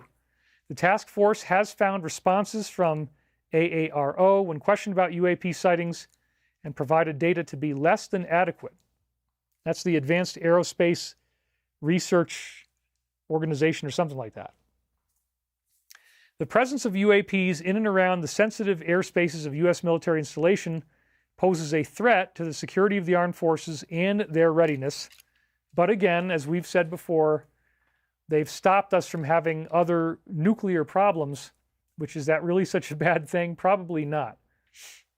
So again, I'm not going to get too worried about what they're doing. I mean, there are bad ones too, but I believe the good ones are keeping us in check so we don't ruin the planet. All right. So Tim Burchett did not sound like it was a good thing in his interview. He said they were hybrid beings. How is that good? Well, again, there's good and bad, and you got to go beyond what one congressman got from one briefing. It's way beyond that. This is a very, very, very, very dense topic with lots of data to consider. Officials fear the craft could be conducting surveillance, testing U.S. defenses, or interfering with aircraft operations, raising concerns about both pilot safety and our national security readiness. Luna released a letter on Wednesday and said the continued lack of transparency surrounding these anomalies and the potential national security threat they pose is troubling. Yeah, we want the truth. The requested footage reportedly shows spherical objects weaving through clouds, hovering over open water, and reportedly appearing near U.S. warships and submarines. And there was a link in that paragraph that took you to this article, which is UFO orbs seen in 2012, flying in formation over the Persian Gulf. Another spot of main conflict, right? So here's what this says. Jeremy Corbell, investigative journalist, documentary filmmaker, co-host of Weaponized Podcast, revealed footage this week allegedly obtained from intelligence sources capturing 3 objects flying over the Persian Gulf on August 23, 2012. So this is one of the ones we're probably going to get to see now. The minute-long footage was recorded by an MQ-9 Reaper drone being operated by the U.S. Air Force as it was using infrared sensors just after 6 p.m. local time. According to Corbell and his co-host George Knapp, the Pentagon described these 3 lights as orbs flying in formation instead of coming from one triangular-shaped object, even though that's what it first looks like. The minute-long recording was taken by the MQ-9 being operated by the U.S. Air Force as it was using infrared sensors just after 6 p.m. local time. According to Corbell, he keeps saying that, they described these 3 lights as orbs flying in... sorry, that was the same one I already read. He added the orbs appeared to be flying in an almost playful manner and were intelligently coordinated, maintaining equal distances without any visible wings, tails, fins, or engine exhaust of any kind. So this apparently is footage from that film captured over the Persian Gulf. Very interesting. So then we're going to go to this particular site here. This is UAP Drop. They make you become a subscriber to their newsletter if you want to keep getting more of this. But anyway, they said some interesting things. So again, this is going back to what she had to say. We're going to get more detail now. Most significant governmental action of the week, a formal letter from the House Task Force on Federal Declassification chaired by Representative Anna Paulina Luna. And it demands the delivery of 46, again, UAP videos no later than April 14th. This is not a broad, sweeping request. It is a meticulously compiled list with specific titles, dates, and operational identifiers signaling that the committee is acting on inside knowledge. Wow. So they know what they're looking for. They know what they want to see. And there's going to be a story that comes out around all this stuff. To me, that's very cool, very exciting, very next level stuff that we're getting into here. The materials sought reportedly span multiple domains and theaters, including footage of the February 23 Lake Huron shoot-down, 2021 incident over Syria allegedly showing instant acceleration, and recordings of unidentified submerged objects operating near a U.S. submarine. So now we're starting to get some leads on what we're going to actually see, and that's really cool. So, you know, disclosure is happening, you guys. It's really beautiful. I can't believe it that we're getting to this point, man. We're only 2 days away David, this came out on April Fool's Day. No, it's definitely been confirmed, and Burchett is going to talk about that in a minute. So then they talk about this too. There's another piece of disclosure this week. The April 3rd release of the new documentary S4 Bob Lazar story, accompanied by his second appearance, Bob Lazar, on the Joe Rogan Experience, arguably the world's largest podcast platform. The documentary itself is praised for a meticulous 2-scale reconstruction of the S4, i.e. Area 51 facility, and the sport model craft that he claims to have worked on, providing a visually coherent framework for his long-standing testimony. The most significant revelation came from Lazar himself during the Rogan interview. He claimed he was told that this sport model he was working on was not something that crashed, but was an underwater archaeological recovery. Wow. An underwater archaeology implies that it's something old, it's something ancient. And yes, remember, these are time-traveling ships. They don't just live in the present. They're not just here with us now. They can travel to any time that they want. And so apparently this one is in some ancient archaeological dig that they found underwater. We're probably talking about Atlantis. And remember what the Law of One said, that they visited Atlantis, that we had the Bell craft, as they were called, and that's what this is, going all the way back there. This is pretty huge. And, you know, I get it. I mean, some people were heckling him, as it says right here. Again, the detail, which he stated he recalled from conversations at S4, fundamentally reframes the origin story of the alleged craft, suggesting an ancient provenance rather than any recent off-world arrival. Wow. Very cool. So there he is working on it, drawing the image of the sport model, signing it for somebody. Here is a CG reconstruction of what it actually looked like. Again, this is very similar to the classic flying saucer design. Basically, that's what it is.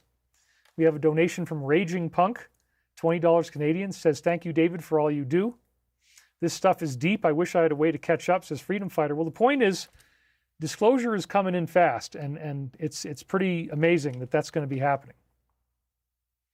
This assertion aligns thematically with long-standing reports of USOs and adds a new layer to a narrative whose defenders have often pointed to its consistency over 35 years. The claim is now being intensely scrutinized, with some observers seeing it as a major new data point and others questioning its late emergence. And I get that, because sometimes you have something that you don't remember that insiders told you or that you saw, and you remember it later on, and now you can use it, whereas before you wouldn't have. But again, it's pretty wild. Anyway, HBO host Bill Maher, here's the next one. But again, let's just talk about that a little bit more. So the sport model thing, found in an underwater archaeological discovery. Maybe it's a modern unidentified submarine object, USO, but maybe it's ancient. It's pretty wild. And so that to me is a big game changer. Here was another one that was kind of like a glitch in the matrix, and very positive stuff. We had Debbie donate $100. Thank you very much, Debbie. She says, "I watch you every week, David. Thank you for all you do, and I appreciate learning about Stavati. Blessings to you." Thank you very much. Thank you very, very much. Yeah, we have some deals coming in for our company that are looking very promising, and hopefully we're going to get a breakthrough really soon. There's some, stuff on the horizon. I mean, basically, when the war tensions edge up, then, people need more of the type of products that we have. So, we have various things that we're doing, like the SM31 here, as you can see. This is one of our designs printed on my own 3D printer. This is our SM39 Razor. But the main thing the main reason why I did this is not that stuff. Those are just things that pay the bills. The main reason is that we have a hover car technology that will really change the world, change the game in very dramatic ways. And I want to see that get out there. And this is our way to do it. So that's why I supported the company in the ways that I did. So HBO Bill Maher said on his show Real Time, "Given the volume of credible military witness testimony, maybe you are a conspiracy theorist if you don't believe that non-human entities are observing the Earth. Isn't that so ironic? Tables have turned." His forceful endorsement directly challenging the foreign drone hypothesis has been seen as a watershed moment pushing the conversation firmly into the mainstream. Absolutely. So glad he did that. And here's another article they wrote. Lazar argued this technology is incredibly dangerous and could dominate the world, contending that prolonged secrecy may have been an attempt to prevent a catastrophic misuse. I would agree. I would actually agree with that. This view reflects a long-standing tension in UAP policy.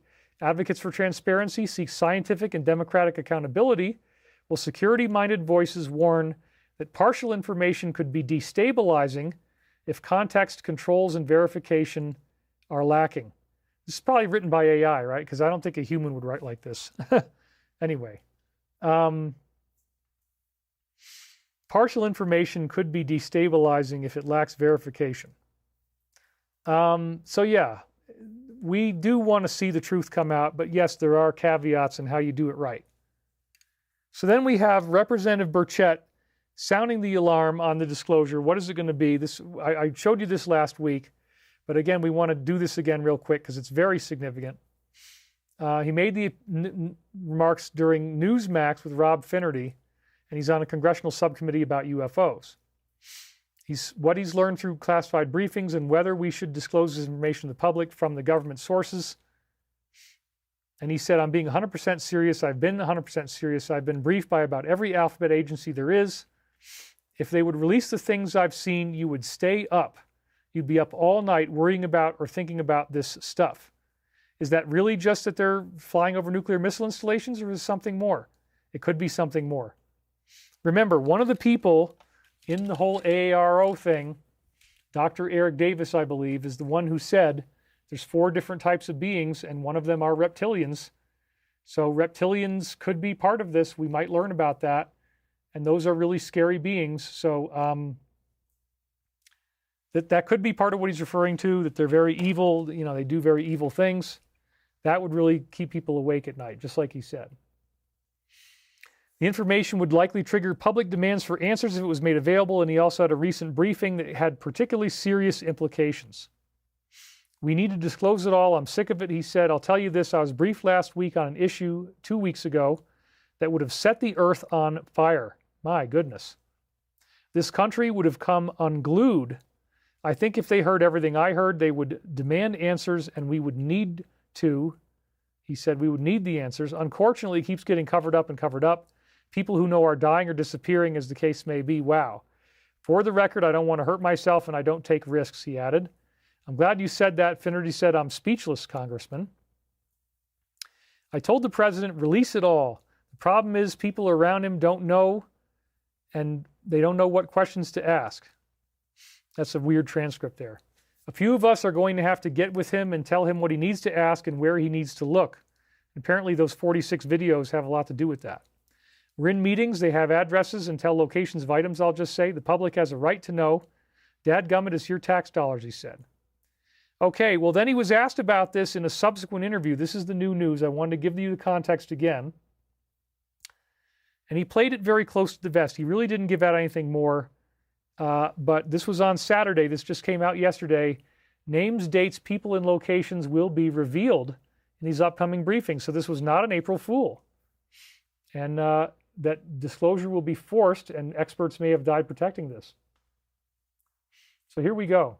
He says he is looking forward to what he has seen in classified UFO briefings that he made public next week. So Midnight Mark is saying, hey, David, you're scaring the heck out of me. Can we get a little levity break? Love you, brother. Let's keep it positive. Well, again, despite these briefings and saying that you're going to stay up at night, I very firmly believe you got to look back at the Fatima prophecies. That was Mother Mary in a flying saucer, flying around. And, you know, we have Christian entities that are showing up in this capacity. I don't want you to be afraid. I do want you to be confident. And I think that I've built upon a lot of this stuff before so that it's not a bad thing. It's not scary. But again, you know, we're going to have to learn some unfortunate truths, but I've been preparing you guys for this for a long time. So sorry about that, Midnight Mark, but I do hope that you're able to, you know, stay with us and be with us. I'm not sure He was a moderator before. Did you lose? Do you have a new identity that we need to make you into a moderator with? Let's see here. Because he was a great moderator. Yeah, we'll add him as a moderator. Okay. So there you go. We got him back. All right, he's back. Because he's, so anyway, yeah, he's one of our fastest moderators, and I guess you got a different handle now, so we got you back, buddy. You're good now. All right. Anyway, I'm glad that we saw you, because I thought you had left us. Anyway, so this isn't too scary. In a clip that's ripping across X, Stephen Smith asked him point blank, "You've said you've seen UFO briefings that would, quote, set the earth on fire, end quote. And you also said publicly you're not going to hurt yourself. That's a serious statement. What exactly are you being told that the American people aren't allowed to hear?" And he doesn't really give us the answer. He plays it close to the vest. He says, "I've been briefed and seen pictures and talked enough. If they would just release what I was briefed upon just a couple weeks ago." Remember, he said it was scary. Again, we had somebody come in there, a colleague, a friend, if you will, who was basically there to disrupt. That's interesting. A disruptive person. It means they're probably making threats. They tried to ruffle this guy's feathers and ask him stuff. So, they're trying to challenge him, I guess. Burchett continued. He named names, dates, people in the meetings, where these items, if you will, are located. It's too much. It's too much, sir. Wow. Too much is going on. So again, he was actually a lot more forthcoming in the previous interview, because too much could be interpreted as just about anything. "Oh, I'm so glad we got Midnight Mark back." He says, "Glad to help out." Thank you. Glad that you're back, and we got that all worked out. So, yeah, if you get disclosure, you're going to learn that some of the beings are not good, but there are others that are very good, and we don't want to throw the baby out with the bathwater. I have always focused on the fact that the major world religions seem to have been founded by positive beings, that they protect us, that they are not going to let us blow up our planet. That's why they show up over these missile installations. I do not believe that they're just here to try to hurt us. If they were going to do that, they would have done it a long time ago, if they could. They're not able to. There's positive forces protecting us. Oh, wow. Dr. Phil donated $50, and he said, Casey Musgraves, the country music singer, said she saw orbs following her jet, superseded by her pilot, saying, "We see them in the air every day. We are getting very close." That's right. So it's a really good thing to see how all these pieces fit together. And again, I want to thank you guys all for being here today. We've got a total number of almost 9,000 views, which is great because it means most of you are sticking around. The average viewer is watching for at least 25 minutes, which means most of you are not leaving, because there's certain people who just leave really quick. So I'm just getting to see these things about this. Anyway, Deb Roulette says, "Midnight Mark, the truth is always scary. Know that everything's going to be all right, as David has said. Believe in what we are stating." Yeah, I believe that too. Evans Dolina says he sent 111 to the website. Thank you very much for that. Really appreciate that very much. So yes, this is really interesting. He says too much is going on. He doubled down on the only man who can break the logjam. He says the president is the guy to do this. If anybody can do it, it will be him, and he will disrupt with this. And yeah, I mean, I think if we could get that to happen, and if he's the one who does it, what a great thing. It's really going to change the game. Again, I got to be aware of my keywords because, you got to think about all that stuff. But that would really, really make me happy. And, let's just really hope that he can get this to happen because, man, it's going to change everything in such interesting and dramatic ways, and I cannot wait. I really can't. And I had a conversation with folks at the White House today just about that. Woohoo! Hopefully some things will be coming out soon, he added. Okay. So then we had Rogan, and he delved into the issue of the missing scientists. This is another interesting thing. He doesn't believe it's a conspiracy theory, and his guest is warning that this could be an apocalypse. We're not going to get too much into that. Rogan encourages his listeners to confront a pattern the establishment would rather bury. Scientists with access to game-changing space, nuclear, advanced energy secrets are dying or vanishing at an alarming rate. Yeah, I know. I got to have great bravery to come out here and do what I'm doing. Believe me. People have to understand this missing scientist thing. It sounds a little conspiratorial. This is Joe. Sounds a little silly, a little tinfoil hatty, but he clarified, until you start thinking about the amount of money that would be lost if breakthrough technology came around that revolutionized the way they distribute energy. That's right. Free energy is one of the big things. He continues, breakthrough zero-point energy, breakthrough whatever it is these people are working on, plasma technology, whatever that is, you would lose if you're in whatever business that would be competing with them. That's right. You're going to lose so much money. You're probably going to go under. If you're in the energy business, you're going to, or he goes away, right? There it is. That's a big, big part of this, threatening the powers that were. He paints a vivid picture of the human cost. Mystery around dead or missing scientists privy to space and nuclear secrets is growing. They've got it up to 9 now. And, it's pretty compelling.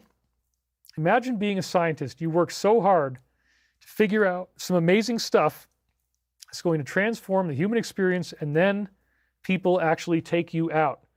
Literally like in a parking lot, something that is silenced. So sad. That is happening. Apparently, we've heard about this. It's nothing new.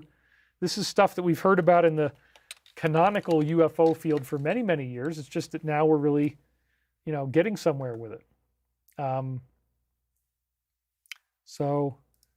That's all. It's sad, but we definitely have all this stuff that's going on. It's very, very intense. The comments land just as fresh scrutiny hit the 9th case in the growing list.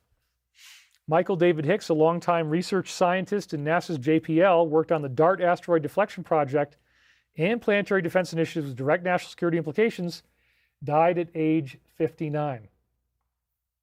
And there he is right there. We mourn his loss as well. It's very sad. No cause of death was ever released publicly. No autopsy has surfaced. NASA JPL have remained silent. And then they're talking about the convergence of artificial intelligence, war, and disclosure. And this is, again, why I think that we are in some type of final scenario here. It's not just like this is going to drag on forever.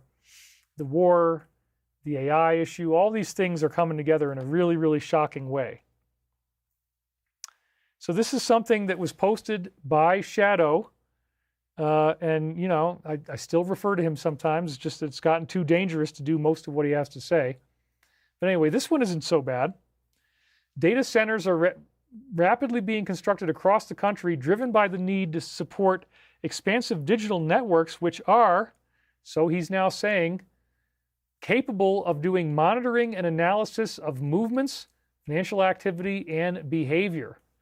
An engineered energy crisis is expected to emerge with these developments positioned as a predetermined solution. Well, that's pretty scary. So maybe all the idea of, you can make these beautiful videos and everything was just a ruse. And the idea of, you can talk to your chat bot to get these systems in place that will be way more powerful and effective at keeping track of us. And again, I don't think we're on a negative AI timeline that's going to actually work, but that shows us from a direct alliance source that that's what they're working against, that's what they're worried about. So, yeah, we're definitely in a very powerful moment of space and time. I want you to think about the big picture and what we really know, because all these elements are converging. We got disclosure, we got this huge war, all these things. I do not think this is going to stay like this forever. I do think we're going to get through this. I do think we're going to be okay. And we just have to stay strong and stay true to our core principles, the things that we know really matter and really count in the universe. Don't get lost. Don't get stuck in negativity, because that will just drag you down. And we don't want that to happen. We want to be positive.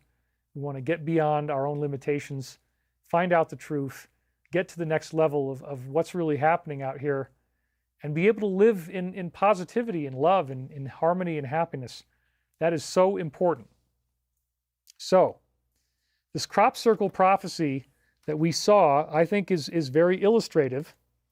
And, we want to be able to get to the point where we can see how these things all come together. So, the crop circles are not just a fictional thing, they're actually very real.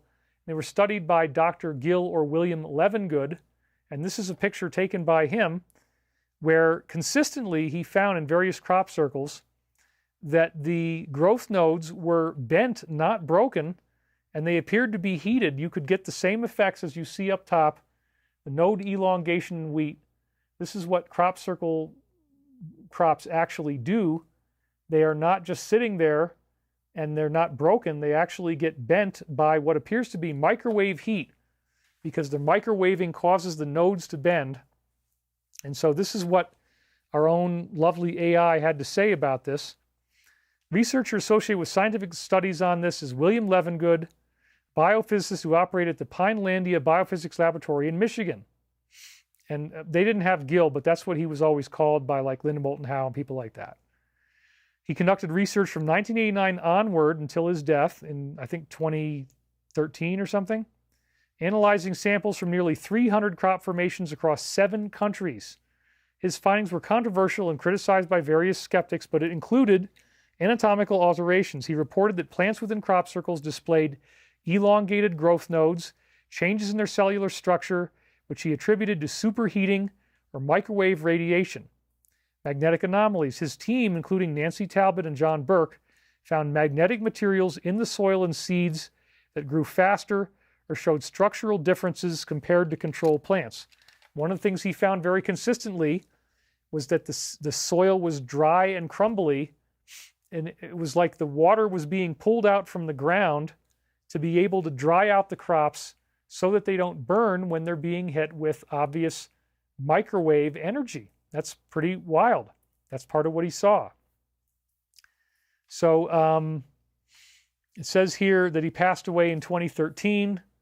The skeptics always are going to come after people, so they said his work lacked double blinds, relied on circular reasoning, pun intended, right, because they're crop circles. I thought that was funny. Could not be independently replicated. Natural factors, man-made hoaxes. Okay, fine. But wait a minute. Man-made hoaxes or natural factors, that doesn't really add up very well because of the long-term data that we have. So I want to show you this again. This comes out in 1678 in Hertfordshire, England. It says the mowing devil or strange news out of Hertfordshire. If you look closely at the bottom, it says 1678 there. This is what it has to do. It says, upon the mower asking too much to mow down the crop, the farmer swore the devil should mow it rather than he. So this was somebody who had a crop, and he said to a guy who wanted to, chop it down for him, you're asking me for too much money. I don't want to pay that much. I'd rather the devil, he probably yelled and screamed at. You guys always want angry daddy, right? So we'll give you one right now. You think I'm paying $700 for you to get out there and mow my gosh darn crop down? I have had it, and I'd rather have the devil himself, oh my God, come and mow that crop down than you, because I have had it. Don't you dare come over here and think you can steal the hard-earned money that my family worked for many, many generations to earn just so you can mow down your crops for me at some absurdly overinflated price that I frankly think is ridiculous. I am not going to stand here and listen to this. I'd rather have the devil himself come out here and mow that crop down than you. Get the hell out of my face. I have had it. There you go. Woo! All right. Daddy's in the house. Got a whole bunch of laughter icons coming in. Had to give you something at some point. You guys earned that one. Been very long in coming. You needed your angry daddy dose. And boy, they are just laughing up a storm here, as they love to do. Thank you very much, everybody, for laughing at my jokes, laughing at my humor. And we got 2,500 viewers. I needed cheering up. Thank you, David. You are so cute. That was funny. Everybody likes it. All right, very good. Little comedy break with Angry Daddy laughing. So then it says, and we'll read the whole thing, the whole field lit up as if it was on fire, And then a perfect circle appeared in the crops the next morning, so neatly mowed that no mortal man could have done it. Okay, so here we go. I'm going to actually read you the whole thing now. Being a true relation of a farmer who, bargaining with a poor mower about the cutting down of 3/2 acres of oats, upon the mower asking for too much money, the farmer swore that the devil should mow it rather than he. And so it fell out that that very night the crop of oats showed as if it had been all of a flame, but the next morning appeared so neatly mowed by the devil or some infernal spirit that no mortal man was able to do the like. Also, how the said oats lie now in the field, and the owner does not have the power to fetch them away. Okay, so apparently because they got rolled up or folded down, you can't mow them properly anymore because, again, they've been mowed down. So there it is, the devil responsible for creating this, what now appears to be 2 crop circles with 2 rings. And, you know, the whole field was lit up like it was on fire. That is the UFO sighting. So 1678, I mean, wow, that goes way back in time. It's pretty wild. Practice holding the cigarette under your lower lip. Well, I tried, but it just fell out that time. Oh my God, it's on fire. Anyway, this formation, these crop circles have been documented for over 1,200 years. And I love bringing this one up. I've done this at so many of my old conferences. Archbishop of Lyon, 815 AD, my friends, where he did an edict. Remember, this is where the church essentially was the government. It was against the foolish opinion of the masses about hail and thunder, that the people believed in cloud ships coming from a place they called Magonia, hence Jacques Vallée's book, Passport to Magonia, flattening crops into crop circles as a form of ransom to protect against bad weather. Agobard, issuing a prohibition. Let's go back to that real quick. He issued a prohibition against locals taking seeds from crop circles because they were using them for hypersexualized pagan fertility rituals. So yes, people were so excited about these crop circles that they were actually taking them out and then making bedding out of them and having consensual relations in these ceremonies that way to try to bring about fertility for their crops. And apparently they were being contacted by human-looking beings that they called sylphs, who said they were from Magonia, and these beings told them, if you let us make these crop circles, we'll allow you to have good crops and we will protect you from bad weather. So that's kind of the connection there. So very interesting how that all fits together. And here he is back in his very, let's go back there. In his very lovely and, brightly lit quarters. It looks gloomy as heck in there, doesn't it? There he is writing that edict and clamping down on people's rights and freedom. But, it's nothing has changed, has it? It was a government cover-up. Just happens to have been 1,200 years ago. Crop circles being openly acknowledged back then. Edna Karinsky says, hooray for Angry Daddy. Thank you for the donation. Really appreciate it.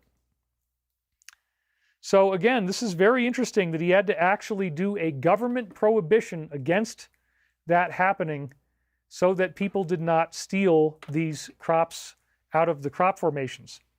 But then things got really interesting in the 1600s. This is Dr. Robert Plot, not to be confused with the lead singer of Led Zeppelin, Robert Plant, although they have similar hair. Probably never once in his life did he say, hey, hey, mama, said the way you move.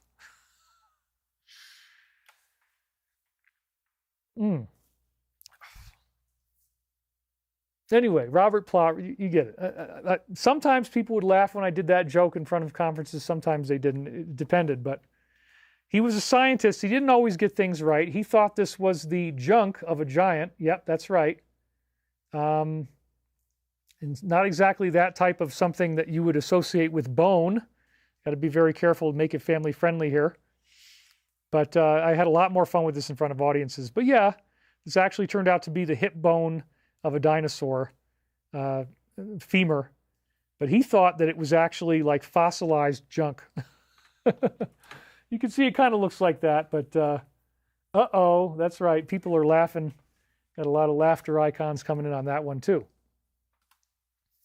Anyway, Robert Plot lived in southern England, and he started to have these crop formations appearing on his land, and he started to document them, and he actually drew diagrams of them. So here we go. This was like a spiral. It says it was at Awfully Hay in Slindon. And then we had one that looks like the ear, and then down here we had a square and a circle.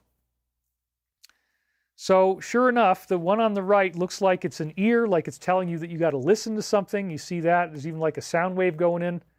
And then you see that cone next to it.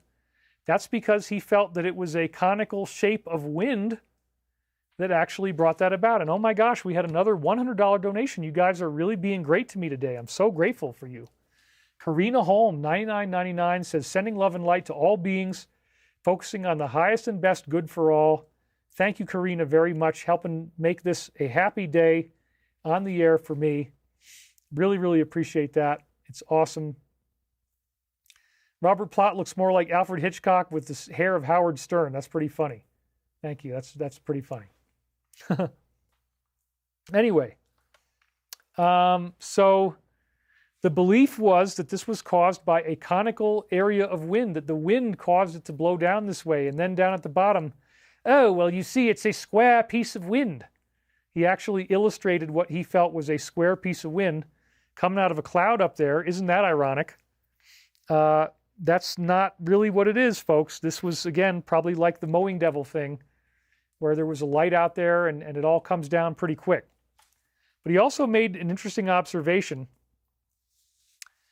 He examined multiple such formations and states the soil under all of them was much looser and drier than ordinary, and the parts interspersed with a white hoar.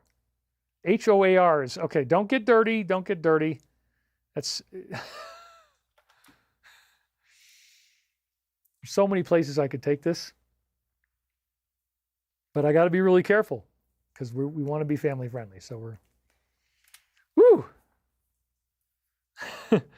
Looser and drier than ordinary. Okay. Okay.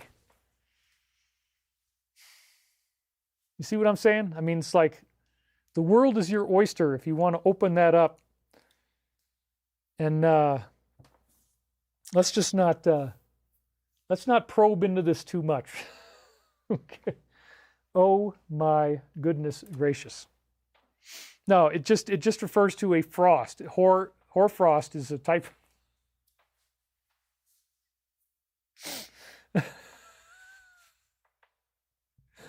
It's simply hoarfrost, mate. There's nothing else to it, mate. You got to get right with the universe if you want to have all of your ducks in a row, mate. You see them walking along there on the shoreline. You got to have your ducks in a row if you got to have hoarfrost on things. You don't want to get too wired up about it, mate. You got to be able to listen to the voice within and see the square piece of wind and how, oh, mate, it's merely an army of hedgehogs running round and round, makes your crop circle. And they go out there and they're trying to do it their own way with a funny cap and a stringing board. You got Doug and Dave. They've had a few pints over at the brewery, mate. They go on out there. They got to try to make it all look good. It's not that hard to do, mate. You got to find out your own way in the universe. And if you got the white hoarfrost on something, mate, it could be a little looser and drier than usual. It's probably expected, given that, it's quality. If I wanted to get screwed, mate, I'd just get a better job and have paid for it over there at the pub. Up on the top level, they've got this other thing where you go in there and there's beautiful women, mate. I told you, it's unbelievable, the kind of quality of service that's available. Mate, it's just something to behold. You got to get out there and see it for yourself, mate. I'm not trying to lie to you about this. I'm very quite honest about it. There's a way...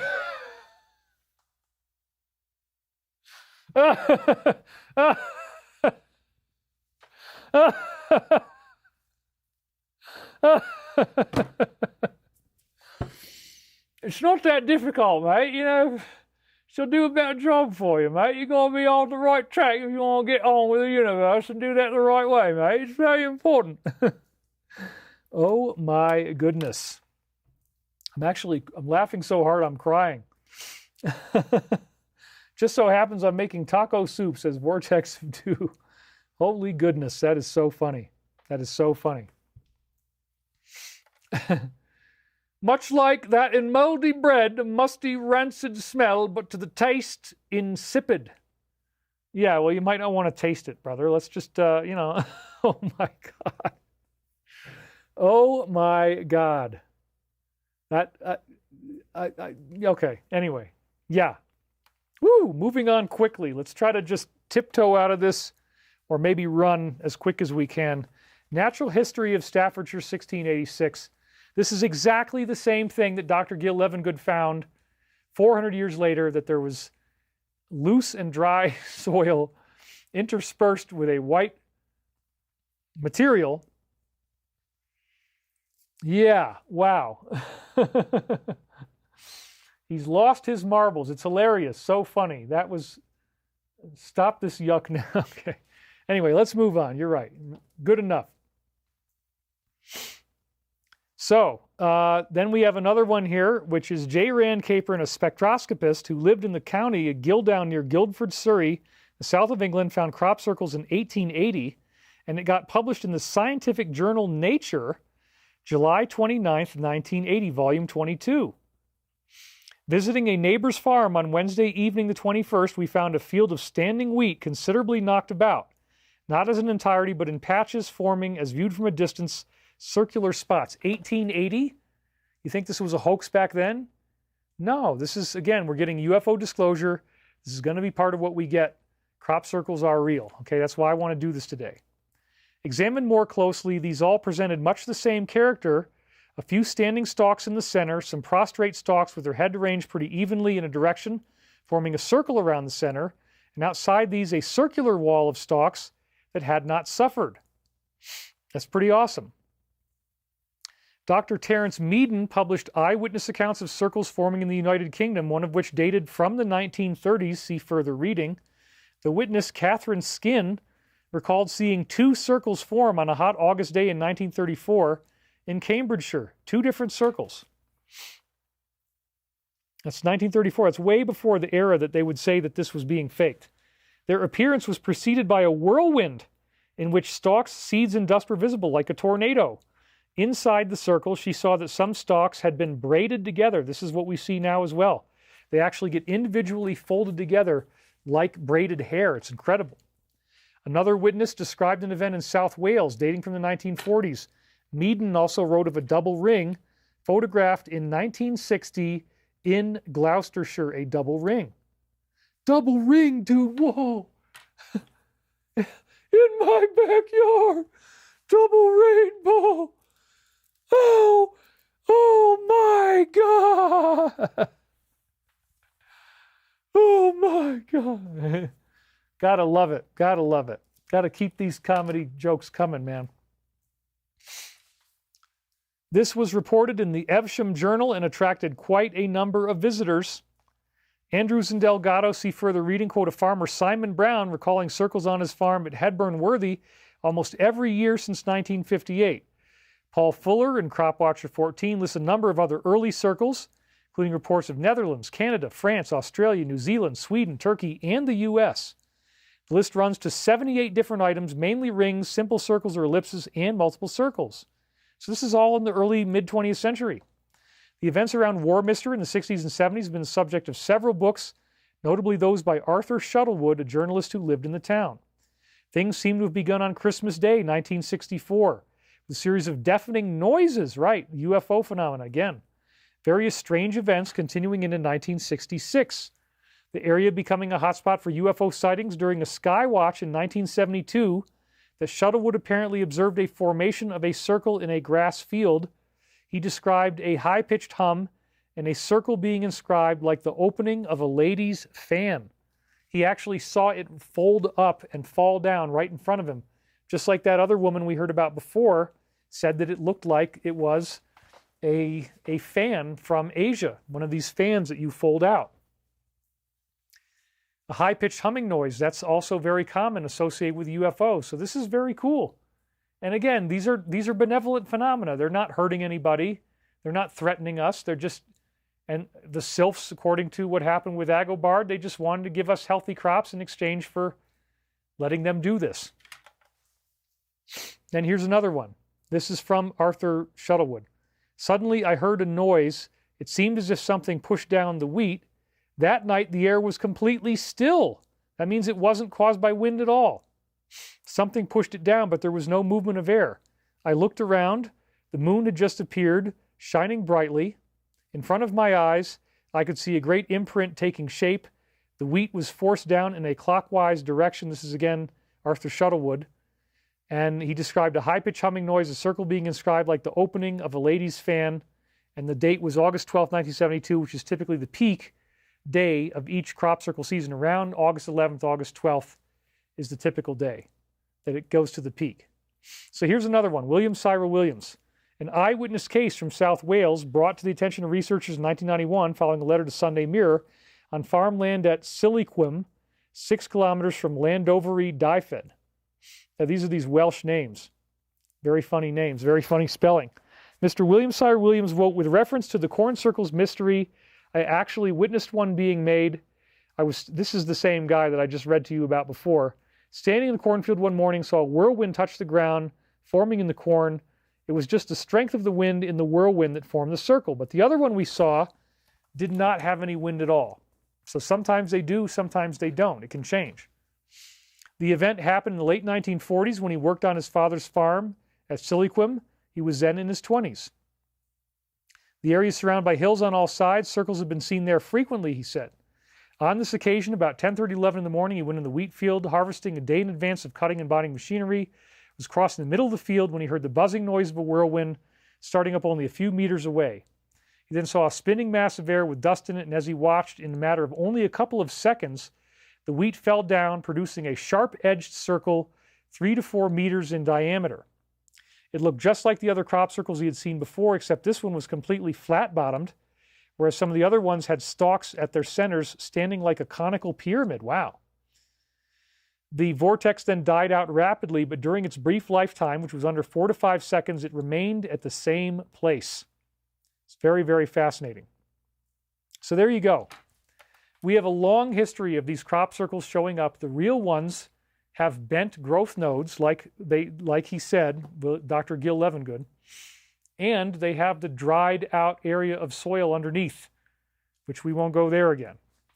With all of this in mind, last year's crop formation now seems highly prophetic because the whole world is being caught up in something right now having to do with marine mines and whether that strait is going to be opened or not.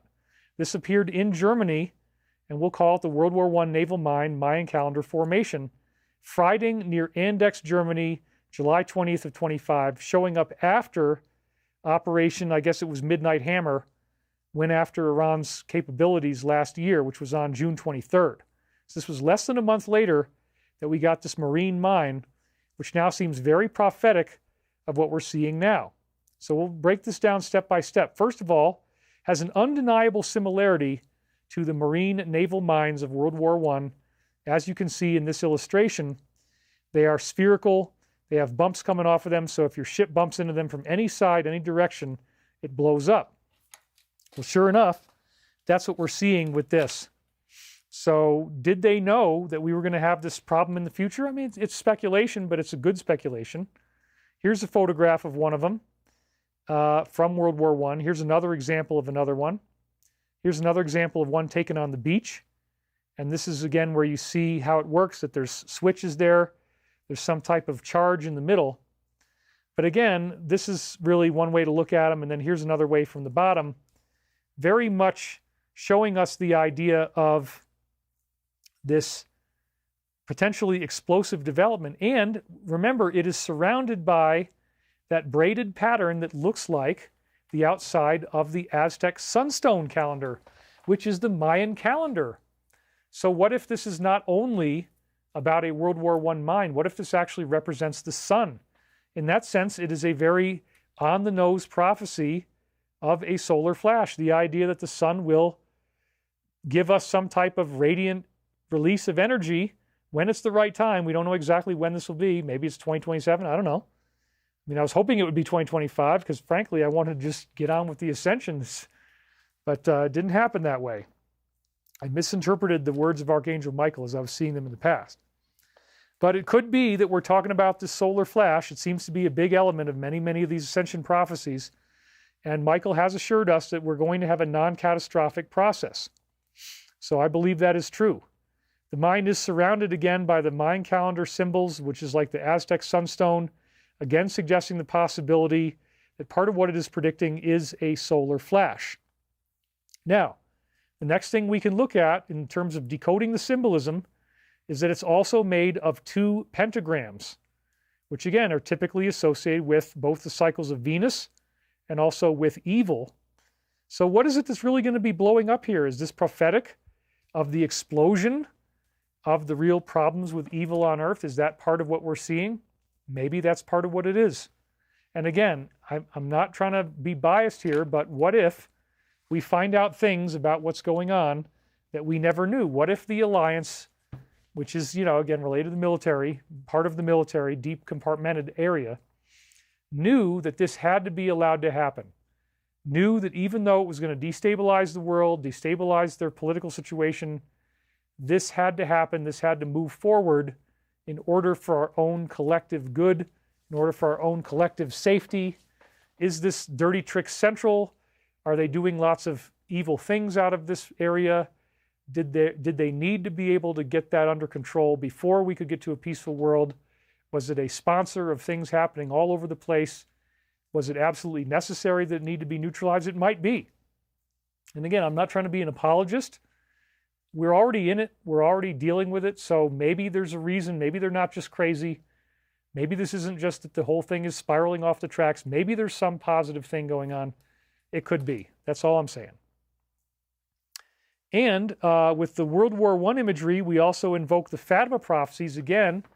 Mother Mary flying around in her little flying saucer, grandma's car, taking a nice stroll in 1917 in front of the people of Portugal in 1918, as they were going into World War I, telling them, please don't blow up the planet, and then showing them this gorgeous light show in the sky, and the 90,000 people were soaked to the skin, and all their clothes became dry. Everything got dried out. It's really, really intense.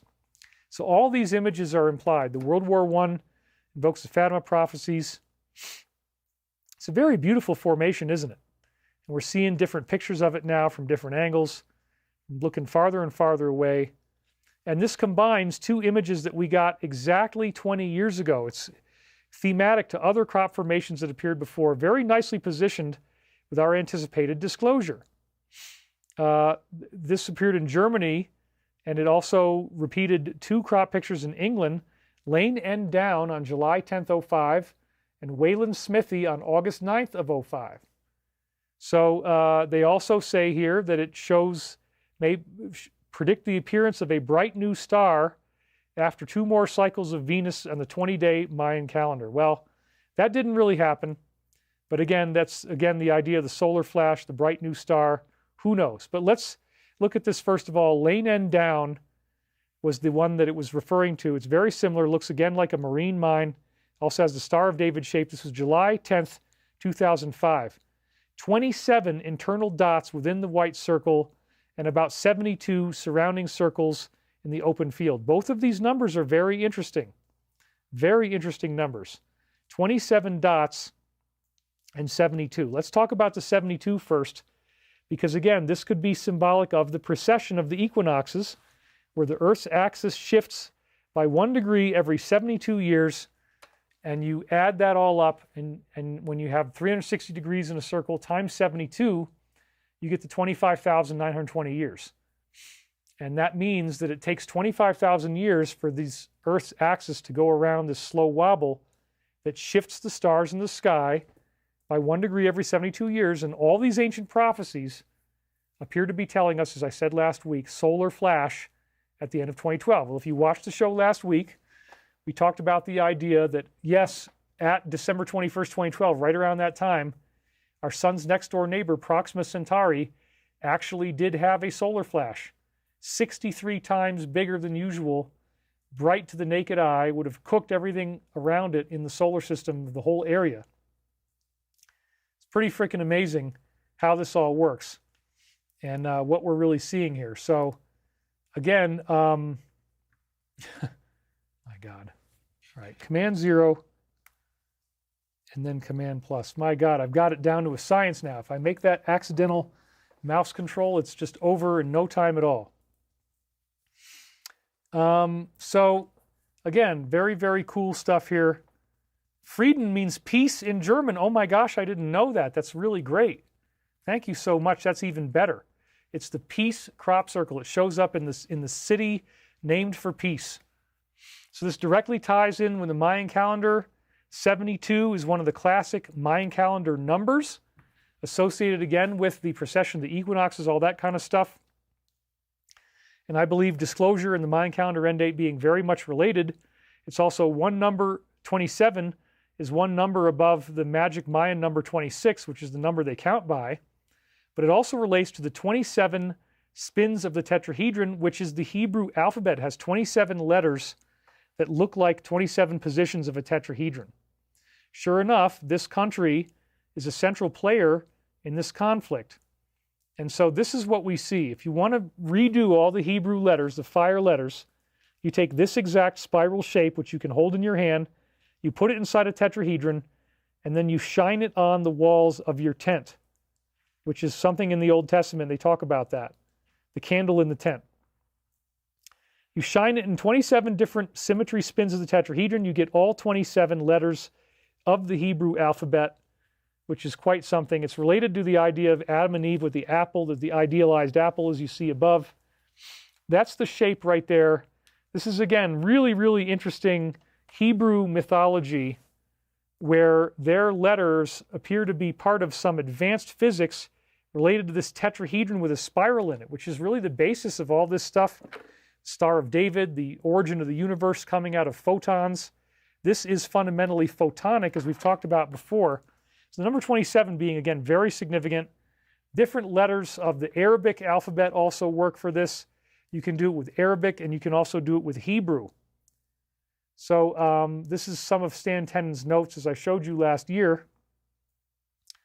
Aleph, Bet, Gimel, Mem, Samek, and Tav. These are the first 6 letters.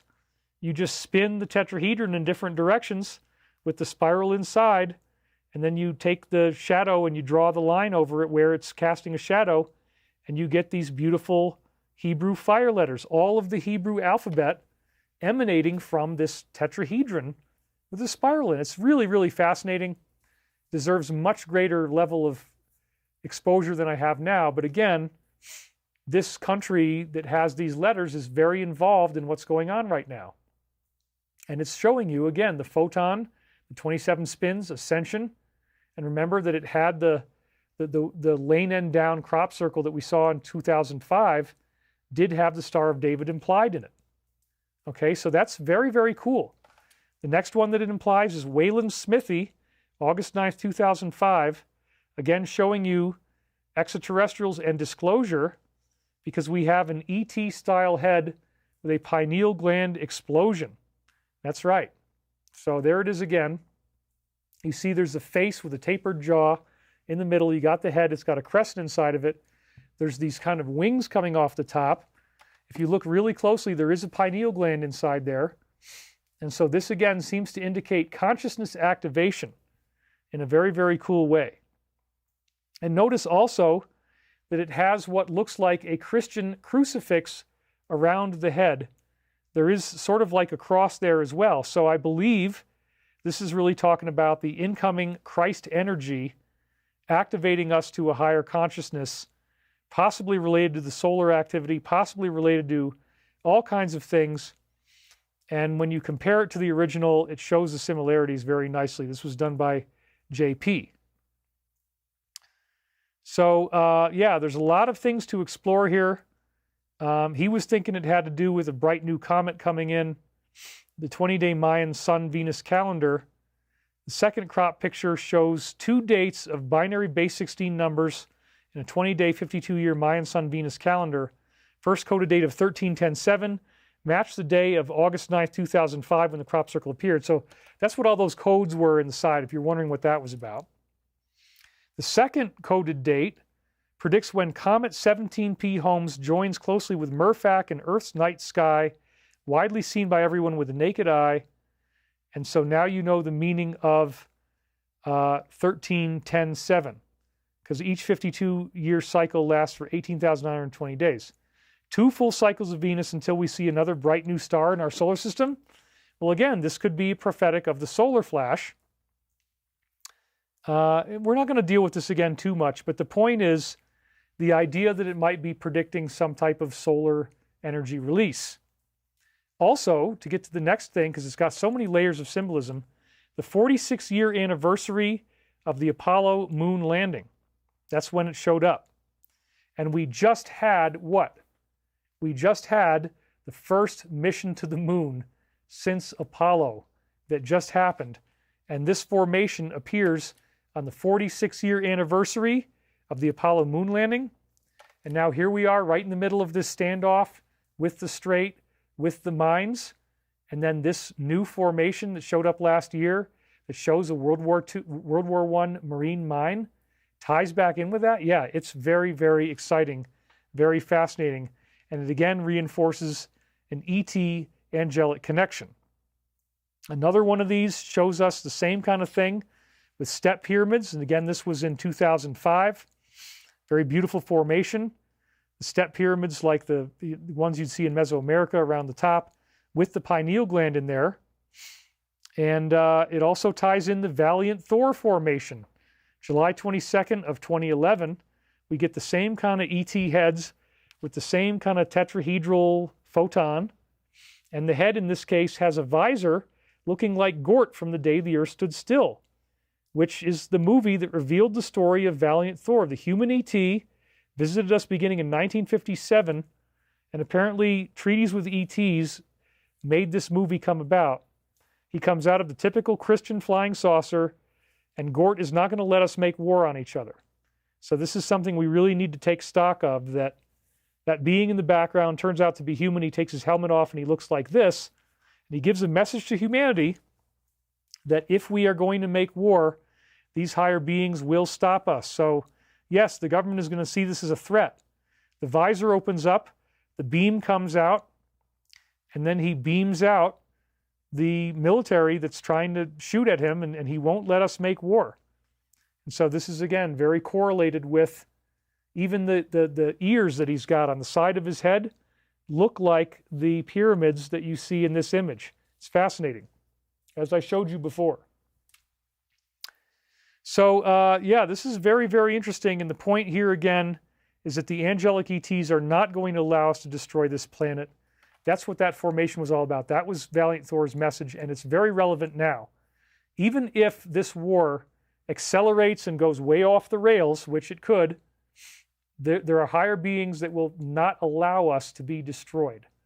And I believe that this formation, showing us the marine mine, tied in with all this other stuff, gives us a very, very beautiful prophecy of that. It's quite amazing. We had the Mayan winged disk formation, August 2 through 3, 2004.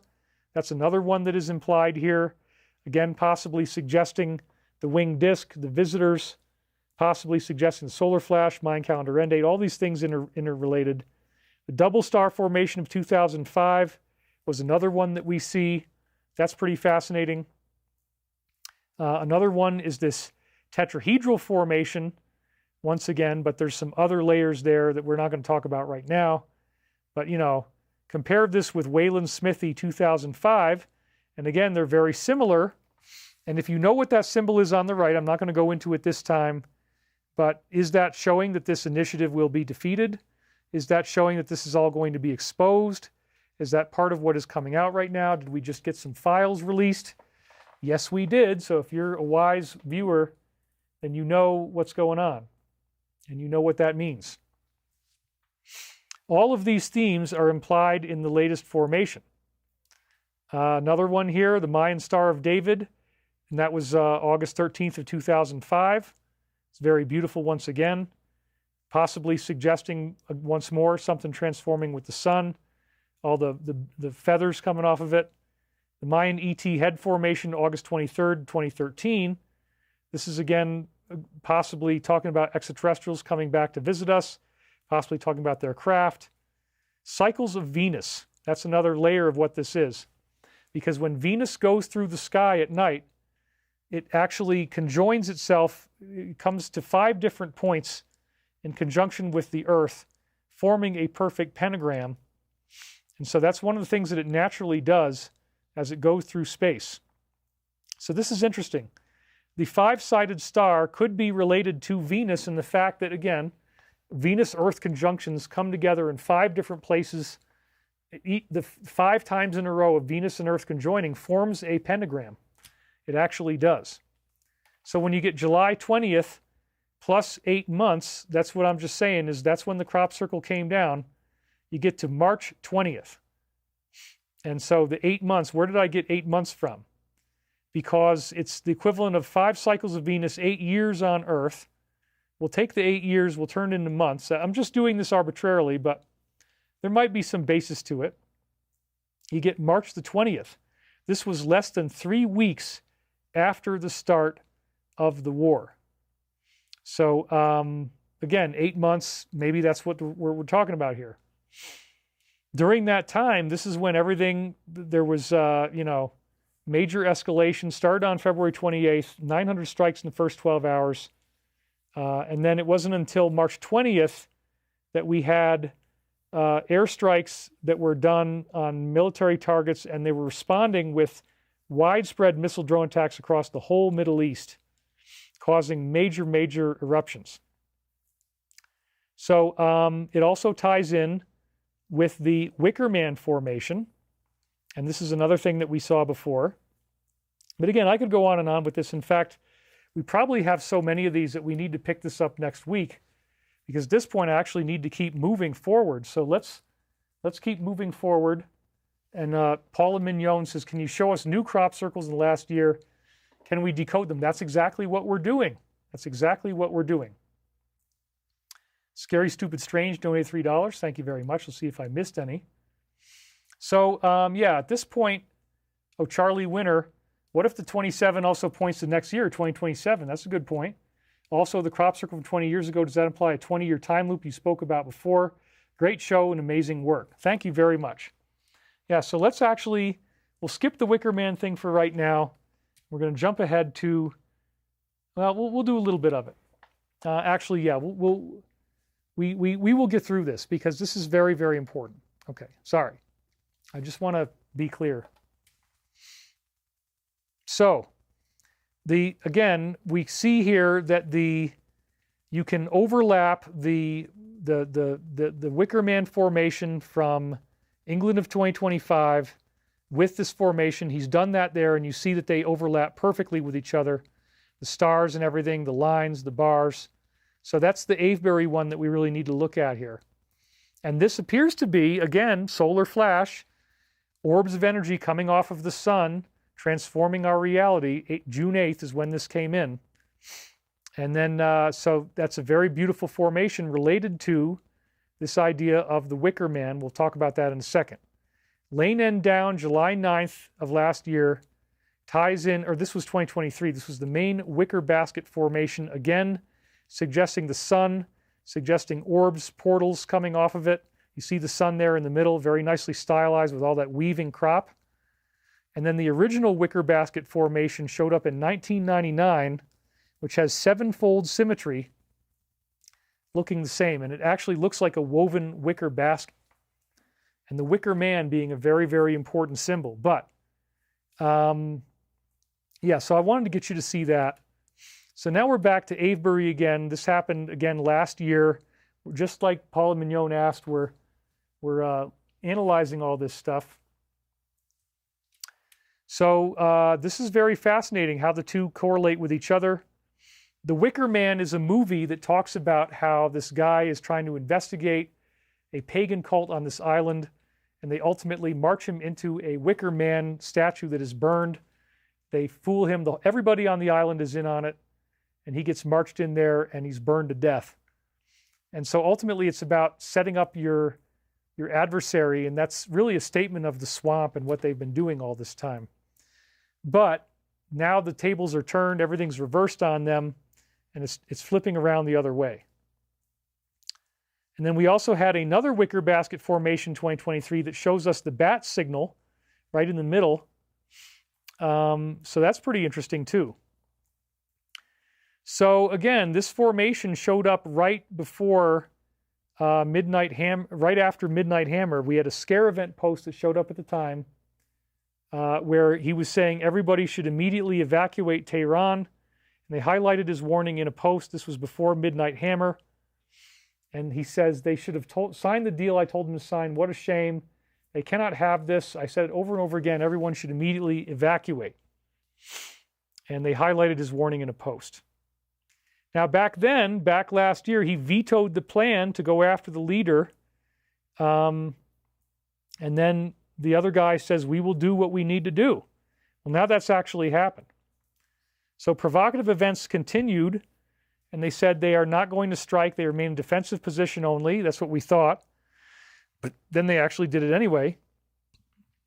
And they said they are not joining offensively in the military operation, but despite these reports, he asked the Situation Room to be ready. So we know what ended up happening. They did all this.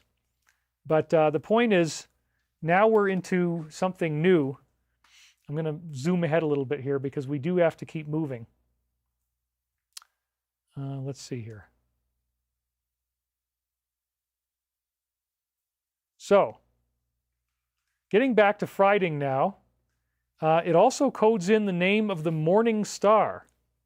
So it has a double meaning. The morning star is a type of medieval weapon, but it also, of course, relates to the idea of good old Uncle Lou. You know, there we go. Sorry, I was on the wrong slide there.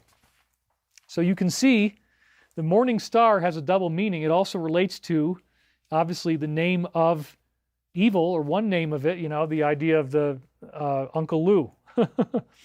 So is this also about the idea that evil and negativity will be going away, the return of Valiant Thor and other beings from the planet Venus? That could be what it is. When we read the bottom here, it says, the clever double meaning of this crop picture would be to associate the planet Venus bright in the morning sky at present, symbol for Quetzalcoatl, the weapon from medieval Germany that could be used for conquest. And then Revelation 6 says, I looked and behold was a white horse. Its rider held a bow and was given a crown. He rode as a conqueror bent on conquest. Well, so they quoted Revelation 6. And this is very interesting because Revelation 6 actually has some very interesting lines in it. And we're at 2 hours and 47 minutes. So I'm running out of time to do this, but we're going to get through this one. Now, I do not believe that all these terrible things in Revelations are going to happen, but the crop formation caused this guy to think of Revelation 6 because of that particular line. So we're going to read it. And this is the opening of the seven seals. There's something very interesting in here that I want you to see. I watched as the Lamb opened the first of the seven seals. Then I heard one of the four living creatures say in a voice like thunder, Come. I looked, and there before me was a white horse.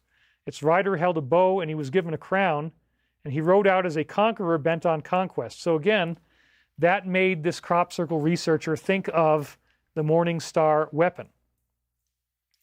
When the Lamb opened the second seal, I heard the second living creature say, Come. Another horse came out, a fiery red one. Its rider was given the power to take peace from the earth and to make people hurt each other.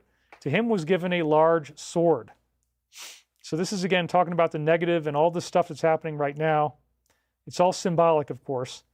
The third seal, the living creature says, Come. There was a black horse. Its rider was holding a pair of scales in his hand.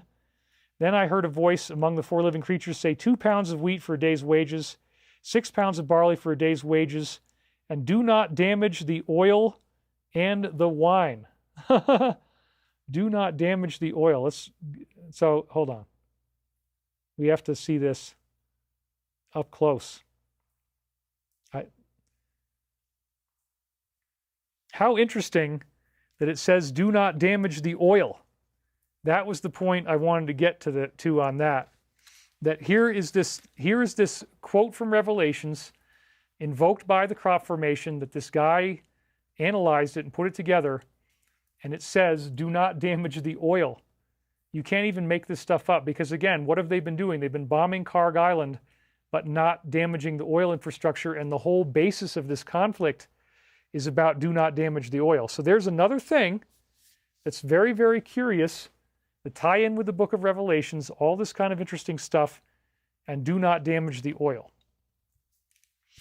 So when the fourth seal, the Lamb opens the fourth seal, the living creature says, "Come, behold a pale horse, the rider is named Death, and Hades is close behind him. They gave power over a fourth of the earth to be killed by swords, famine, and plague, by the wild beasts of the earth." This could actually be reflective of what happened in 2020. We've already been through this. We already had a plague. We already had those kind of bad things happen. So this is all, again, prophetic of the times we're in right now, but do not damage the oil. Can you even believe that, huh?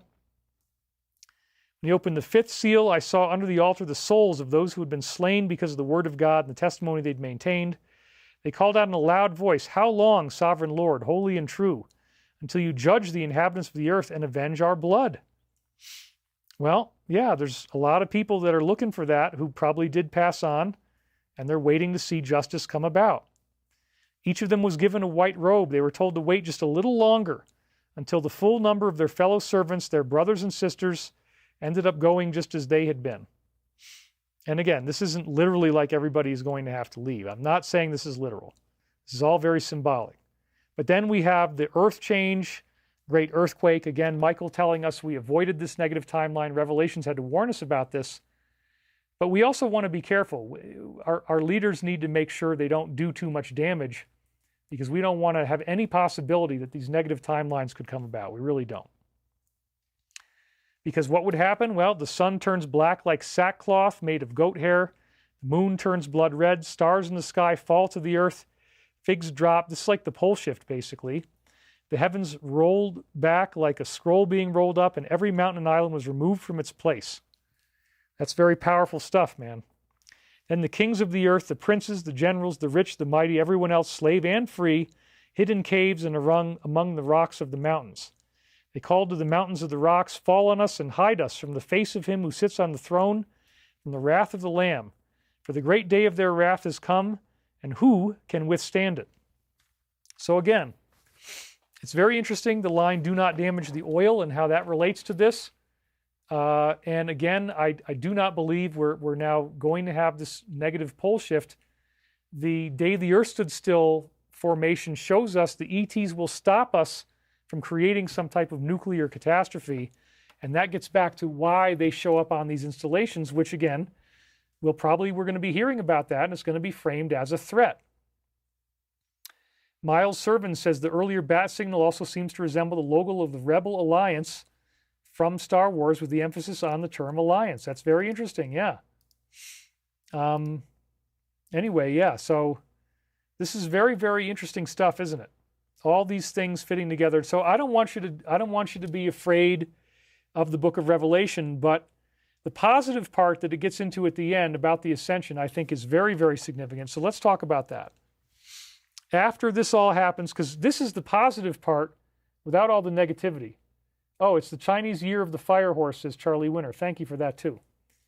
After this all happens, I see 4 angels standing at the 4 corners of the earth, holding back the 4 winds of the earth to prevent any wind from blowing on land or sea or on any tree.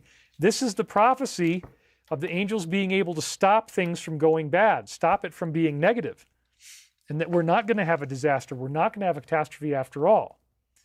Then I saw another angel coming up from the east, having the seal of the living God. After this I looked, and there before me was a great multitude that no one could count, from every nation, tribe, people, and language, standing before the throne and before the Lamb. They were wearing white robes and were holding palm branches in their hands. It's so beautiful.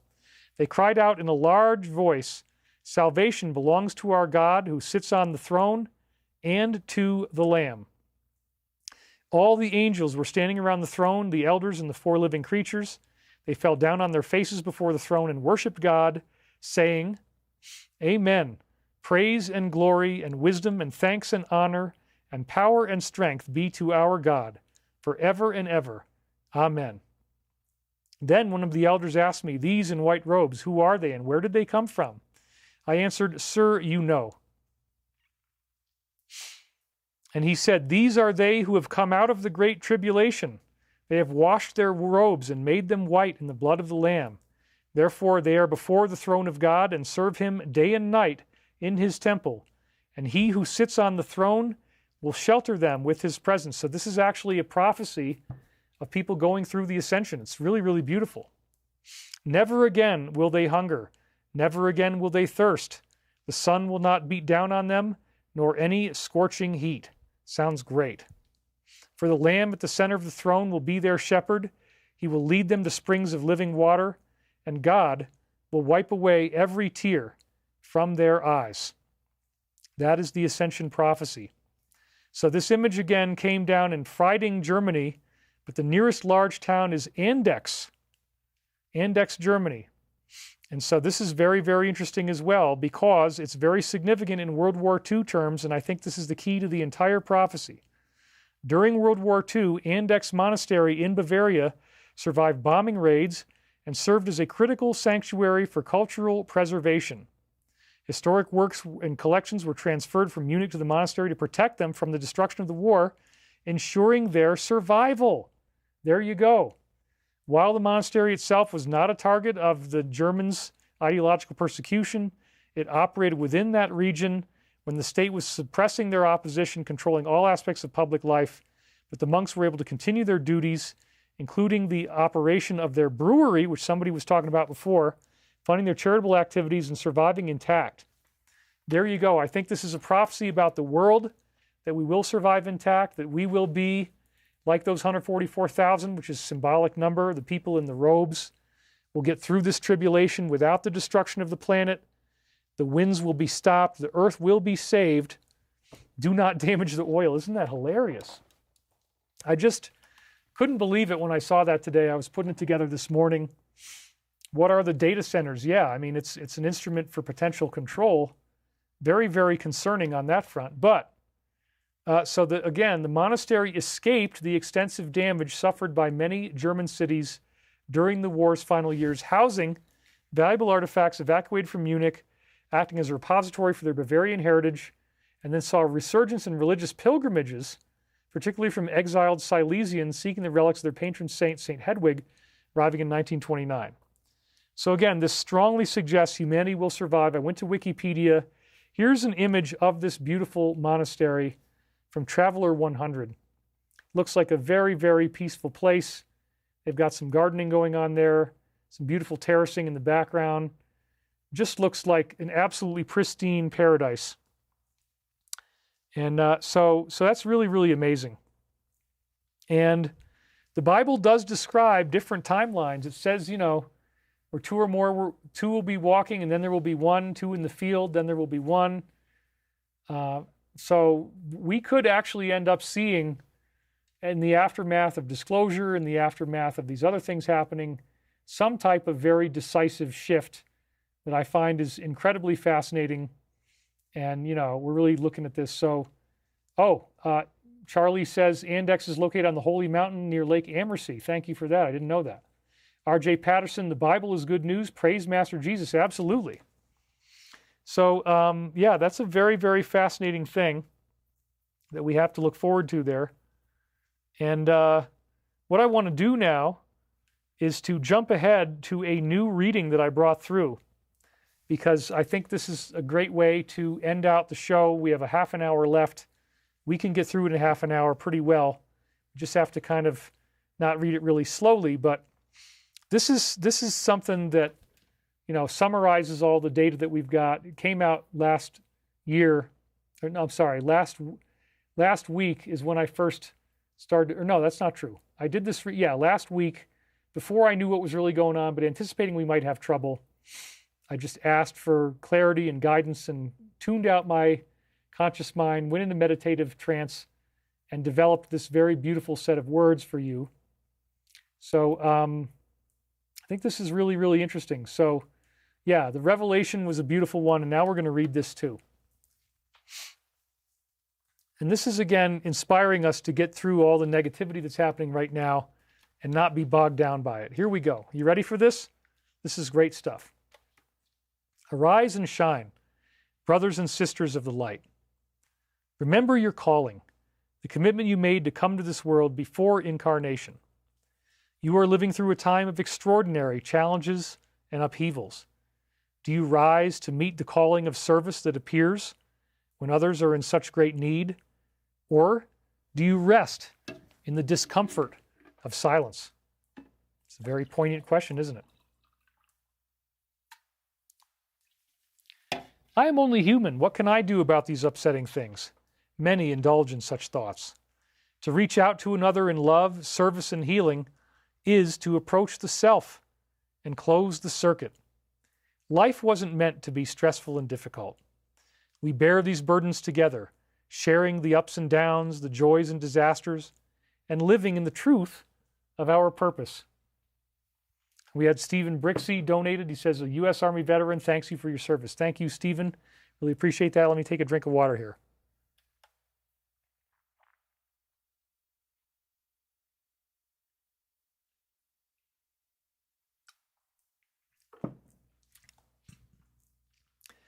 But we all can change things because of the meditation effect, right? We know that. As you find yourself thinking about the big questions, be ye not deterred by the sadness. Now is the time to be bold, to step forth, and to redefine everything you thought you once knew. Now is the time to extend your gratitude and grace to those who would receive it, and to feel the love that the universe provides in every moment of space and time. You don't need to be afraid of your own power or think that you are somehow not good enough. All that you are is a projection of the all there is. This moment is profoundly equipped to provide you with all of the strength and support you will need. Look not to previous failures, but embrace the intrinsic success that comes with beingness. This identity carries you through all tribulations. You cannot be defeated once you accept the glory that already resides within you. Embracing that greater totality of being is living in a world that is beautiful, radiant, and peaceful. This is the great transition that all are making, to approach these great mysteries through the collective initiation that all are now experiencing. This is the great work of your time, indeed. I love this. I think I did a good job here. What do you guys think? This is the pep talk I didn't know I needed. Thank you. It's already been won. Thank you for your service. I need to find my calling. Yeah, thank you guys. It's great. Once you know who and what you are, a strength comes over you that is beyond description. The laws of karma are not just punitive, they are infinitely rewarding as you approach truth. The truth within your being is always available, and you need not fear the transformation that will result as you partake of it. This is the great mystery that now compels you. I love this. There is a grand purpose to human existence. There is a hidden design in the universe. There is love beyond comparison, and a light that shineth through all darkness. There is peace that transforms chaos, and harmony that surmounts all difficulties. It is a glorious future, replete with remembrance. You do have a calling, a purpose, a reason for being alive at this critical time in history. You are never alone in the eyes of the One. All life flows from a central source of intelligent infinity, the loving heart of all being. Each ripple in the pond of awareness carries with it new understandings that can transform you. Remain calm and feel the blessing of this moment.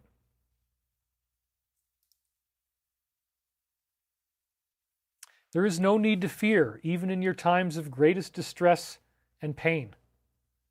Trust in the innate goodness of the great plan of creation that now unfolds before you. This is your time to call upon all that you have studied and learned over potentially many different lifetimes, not just the sojourn you now experience. Live in the trust of all that you have learned and understood over the millennia, and know how deeply you are loved. You can never be alone as you tune into the true cosmic flow of the universe. It's so interesting because he says, tune into the cosmic flow. And Rob Hipsky says, you are not just a drop of water in an endless sea. You are the entire sea in a drop of water. And right there, he says, as you tune into the cosmic flow of the universe, and everybody is saying this is beautiful. This awakening journey is getting really beautiful. Wow, says Kathy French. This radiance is always yours to enjoy in each and every moment, now and forever. How beautiful. Simply relax your breathing, remain calm, centered, and peaceful, and embrace the glory that innately resonates within you and all others. The journey of infinity can happen within a single moment of space and time. The outpouring of the universe can be understood without any complex body of knowledge.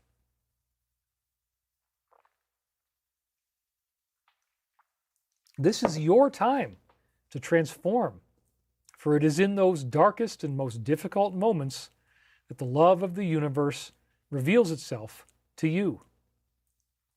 At times, these changes come through great difficulty, strife, and pain. And that does not change the significance of meeting these requirements in the least.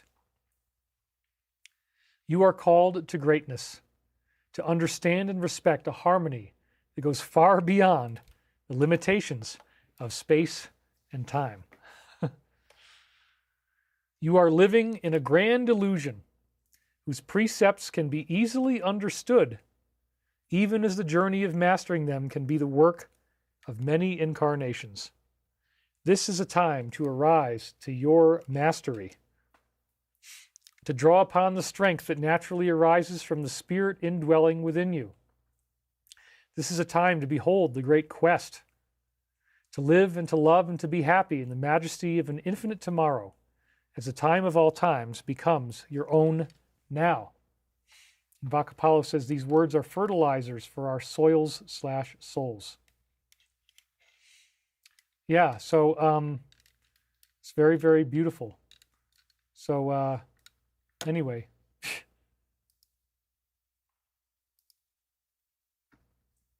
good enough. Thank you, guys. Let's keep going. You are called to be a being of wonderment, amazement, and genius, to live and to love, free from the fears that plague the minds of so many others. You are called to embrace the great promise of the one infinite Creator, that you shall also do the noble works of the great masters and greater things. That's John 14:12. As I do these things, so shall you do them, and greater things. To live life with the promise of that glory being achieved is to be reborn in the light. The ineffable essence of infinity opens up to you in myriad different fashions. There is no end to the discovery, the exploration, and the thrill of your new understanding, now made physical from the world of the ephemeral. You have the free will to do as you choose, to defy these understandings for as long as you may see fit. The universe will do its part to gently but firmly steer you back on course, so as to renew your commitment to the great calling that impels you from time immemorial. Now is a time for action, excitement, change, and transfiguration in the light of the One. Now is a time to step out of the hologram that once so precisely defined your limitations. Now is a time to seek the definitions that unlock the doors of infinity and that can be found within you each and every moment simply by going to your quiet point. Understand that you are surrounded by a loving presence that will never leave you. You rise above the apparent obstacles set before you in your path and are transformed by the understandings that this infinite love conveys. That stirring within you is a call to greatness, and it can be yours in each and every moment. Behold the glory that is your birthright. Remember the calling that brought you here. Live in the presence of an infinite tomorrow and allow yourself to relax in the notion that all is well and always will be. Even in those moments of great despair, this infinite presence is right there with you, now and forever. And so I'm reading a couple of your comments here. I'm going to have to replay to remember the calling. Hard to moderate and appreciate at the same time, says Gene Novacek. I get that. Christina says, this is the kind of messaging I replay to myself over and over throughout the week. Beautiful stuff. Always just the reminders I need to hear. Robert Shepard says, beautiful words. Linda Korsiak, worthy of its own scroll. Who communicated this message? Is Archangel Michael the one who communicated this message through you, David? I think for today, we'll just call it the inner Christ. I mean, I just, let's go right up to the source. I just tuned into whatever I felt was going to get me the greatest results. And I think the Christ consciousness is good enough for now. But yeah, there's probably some Michael in there too. Nothing, he doesn't make any sword references or anything. I didn't hear that. Vakapala says, I suggest you make reels on YouTube with these. That's a great idea. I totally agree. We should do that. We have somebody who wants to help us out again with shorts. That's great. So anyway.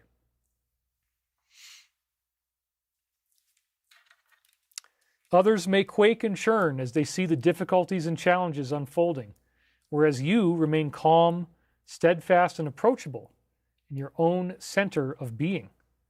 Others may doubt the glory that you behold, whereas you embrace the certainty of the positive future that awaits all of humanity. The love is a glorious gift brought by the hands of a Creator who only wishes the very best for you and for all sentient life in this cosmos. That presence is always there inside of you, just waiting for you to reach out for help and understand that you are never alone. You live your life transformed by ineffable truths, overjoyed by the realization that you were never alone, never abandoned, only misguided at various times as to the true depth of compassion that is held for you. This is the great light, the great mystery, the great knowingness that upholds you. It is a loving, positive, and transformative essence, a radiance that rises above all apparent difficulties and opens itself to those who have the courage and the dedication to seek its presence. The before and the after, the here and the there, all open up to something far beyond anything you formerly thought was possible in this lifetime. Each moment, each journey, each awakening calls you back to the true essence of that which is, a loving, positive, transformative presence that resides within the stillness of each and every moment in space and time, and yet exists far beyond the boundaries of flesh and materiality as you now know it. All of this time, all of this presence, all of this deep inner knowing shares the whispers of the journey of infinity. The possibility of an infinite future becomes realized in the peace of the present and the glory of remembering your true calling as an awakening hologram of the divine. Let's not get confused or sidelined by the many distractions that come along the way, for life can be very stressful at times and rob you of that inner clarity that is necessary to move beyond the obstacles most would encounter. You have everything you need within you to be transformed and emboldened by this presence. The glory of a life well lived is a blessing that cannot be duplicated. The strength of your commitment is emboldened by your embrace of the great calling. This is a time to open up to the great truths and to be undeterred by the struggles and fears that would sideline so many others. Embrace trust and know the peace within. You can trust in the divine design of this cosmos, where the precepts of the hero's journey ensure the positive outcome above all else. This is a moment of quantum awakening, where eons of karma can be erased in short order. As you live up to your potential and remember who and what you truly are. The losses are not to be taken seriously, as various ephemeral aspects of physicality naturally rise and fall in the essence of being. You need not fear the natural falling away of those boundaries that no longer encircle you. Embrace the potential of the now and live in the understanding of how perfectly you are suited to address these challenges. You are a radiant, beautiful being. You are an image of perfection, crafted by an almighty and all-knowing Creator. You are here to do great things, to achieve the fullest realization of your own human potential. Never forget the glory that awaits you and the love that you always have to share with others. Never forget your true calling, to become love. Light Melinda donated, and she says, David, I feel so blessed you are in our lives. Please continue to share your wisdom with us. Much love and light to you and many blessings to you. Thank you very much. Thank you very much. Thank you, David, for all you do. Sending love, Tammy, former Tennessee State Trooper. That's right. Like Tarotina, yeah. Negate your fears, follow the synchronicities, God will reward you. True service to humanity, you are the light, you are the love, peace on earth. Well, I'm just a reflection, trying to do the best I can here, but let's read a little more of this. You are a child of the one infinite creator, never lost, never abandoned, never cast to the side. Even in your moments of darkest confusion, terror, pain, and fear, you have been upheld and loved by the radiant essence that dreamed the universe into being. Know that this is your true calling. Remember it and live in the glory of the promise it contains. Remember that this is the time of times, the moment of quantum awakening, wherein all of the previous stops and starts, the errors and judgment along the path, now coalesce into a newly defined whole. This is the moment you have been waiting for through so many lifetimes. This is indeed your graduation. The mundane and fickle problems of life are merely the impetus to arise to a higher calling. They feed you the support you need to move beyond your own limitations. And remember how deeply and truly you are loved in the eyes of the One. Yea, it is your birthright to move into a true self-realization and to bask in that glory. As you move through these times of great turbulence and difficulty, remember who and what you really are, and do not be deterred by the negativity that surrounds you. Rise to your true potential and become that light that you are seeking. This is a time to be alive, to remember the glory of the universe, and to find solace in the peace that comes to those who have diligently cultivated it. You are never alone, and you will always have a sphere of protection that surrounds you. This moment extends into infinity as you remember the glory of this great gift. Now and again, problems and difficulties arise, and this is a difficult moment for all of you, to say the very least. Arise to the potential of the present moment. Live in that truth and that trust, and recognize your own innate ability to move beyond conflict and into reconciliation. You can make peace within your own being and declare a ceasefire between the warring factions of the self. You can open your own straits of the soul and allow the free flow of loving energy to be restored once more. You can make a truce with your own shadow and remember your calling as a unified being.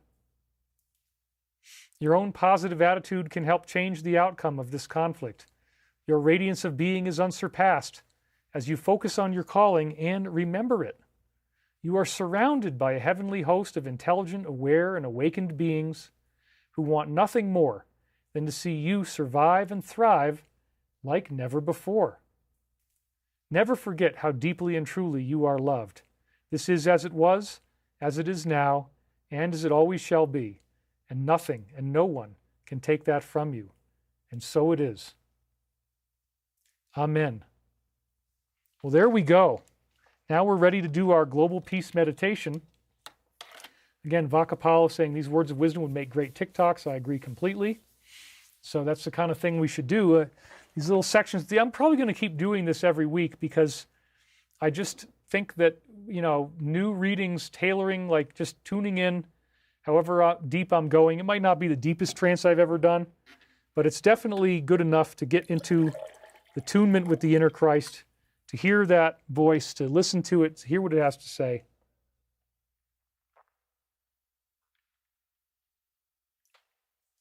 And again, my life is not easy. I think sometimes in the midst of great pain that you can get art coming out, and that's what this is. Yes, weekly please, says Ross Feinstein. I'm glad you're back to doing this kind of stuff. Richard Starseed says, David has the best stream in the cosmos.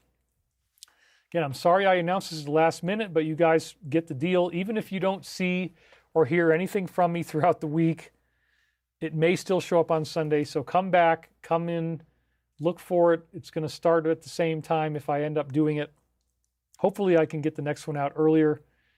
And hopefully we're going to get through this week with disclosure. There should be some big news ahead. I'll cover that stuff. And we'll cover the, hopefully the war will get a ceasefire. Hopefully we're not going to have this thing flare up anymore. Hopefully there's going to be talks this coming week. We really pray for this. Anyway, we're at the 19-minute mark now. So let's now do our global peace meditation. And then we're going to close it out for today at the end of that. So here we go. I'd like you to close your eyes now. Put both feet flat on the floor. Take a nice deep breath. And let it go. Another nice deep breath in. Just let it go. Going deep into the silence, deep into the stillness.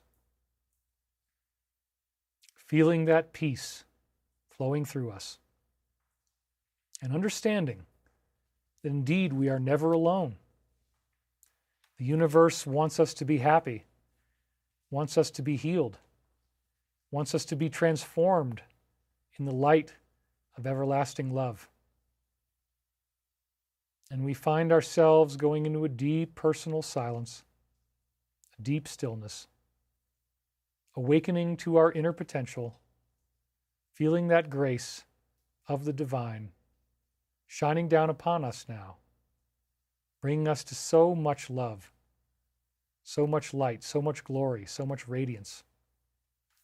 Feeling that we can never be abandoned in the infinite universe, only transformed by the love that it has. Sending out our love to all these areas of conflict, praying for a peaceful resolution, praying for ceasefire, praying for all these things to come about that bring us into a higher consciousness, that trigger the awakening that we are seeking on a planetary level. Such goodness, such calm, such peace flowing through us, giving us hope, giving us joy, giving us remembrance, that we may again arise to our true calling, remembering who and what we are, from whence we came, and to where we are going. It's a great gift. It's a great journey to be alive in this cosmos, to feel that sense of satisfaction, of knowing that we are okay. The world will not be destroyed, just like we see with the day the earth stood still. Higher beings will intervene and prevent us from destroying our planet. We are not going to be destroyed. We are not going to be lost. We will be transformed in radiant light, in peace. There will be changes on earth, the likes of which we have never seen. And as we begin learning the truth about UFOs and what they really are, and that they've always been here, that they're not all threats, that they inspired all major religions, all major eras of history. They have been here to guide and to protect. There are others who are negative, yes, but that's not all there is. We will be restored. We will be renewed. We will have a new lease on life, a new perspective, a new way of looking at things that may be very different than what we've seen before.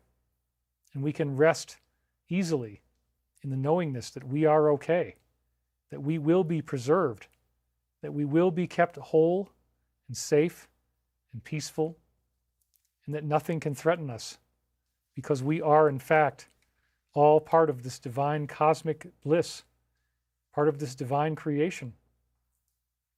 We have every reason to be grateful, every reason to be hopeful, every reason to understand how these things change us, how we are transformed in this living radiance, and how we make a better world for all of us at the same time. Breathing deeply, enjoying the silence, living in that moment of truth, living in that moment of radiance. This is the great gift, to share in one another's breathing, to share in our joy, to share in our remembrance, to know always how deeply and truly we are loved. Nothing else can compare, for we have gotten to the point where our lives have been transformed, We are seeing these events unfold on Earth, and we are seeing the changes in our own lives. And we know that we cannot be lost. We are found. We are renewed. We are indeed revivified by this living consciousness that wants nothing more than for us to know that it exists and that we are bathed in its radiance. We are glorified by its presence. And we feel such deep relaxation, breathing deeply into the silence, deeply into that stillness, deeply into that peace that restores us and revitalizes us and makes us who we are today, now, and forever.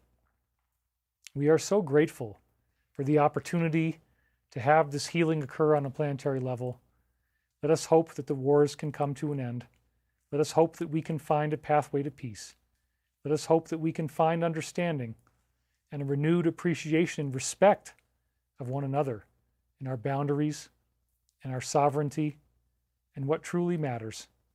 Let us pray over all of our leaders and hope that they can restore peace on earth, bring us to an end of conflict, an end of everlasting fear, into everlasting love and trust and glory and joy and beingness and radiance. For this is what we really are looking for. This is what we really need at this point in time, to bring about a change in history, the likes of which we've never seen before, to bring about a renewal of the promise of who and what we really are and how we are going to get there. For this is a great time. It's a time to be alive.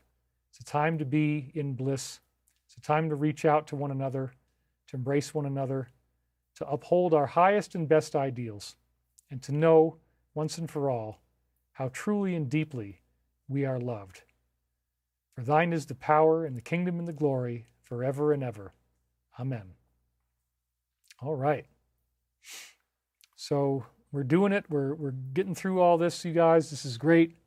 Smash the like button if you haven't already done so. Right now it's at 1,492, just like the number of Columbus. And let's see if we have one of these little ascension things here at the end that we can use. Hold on a second here.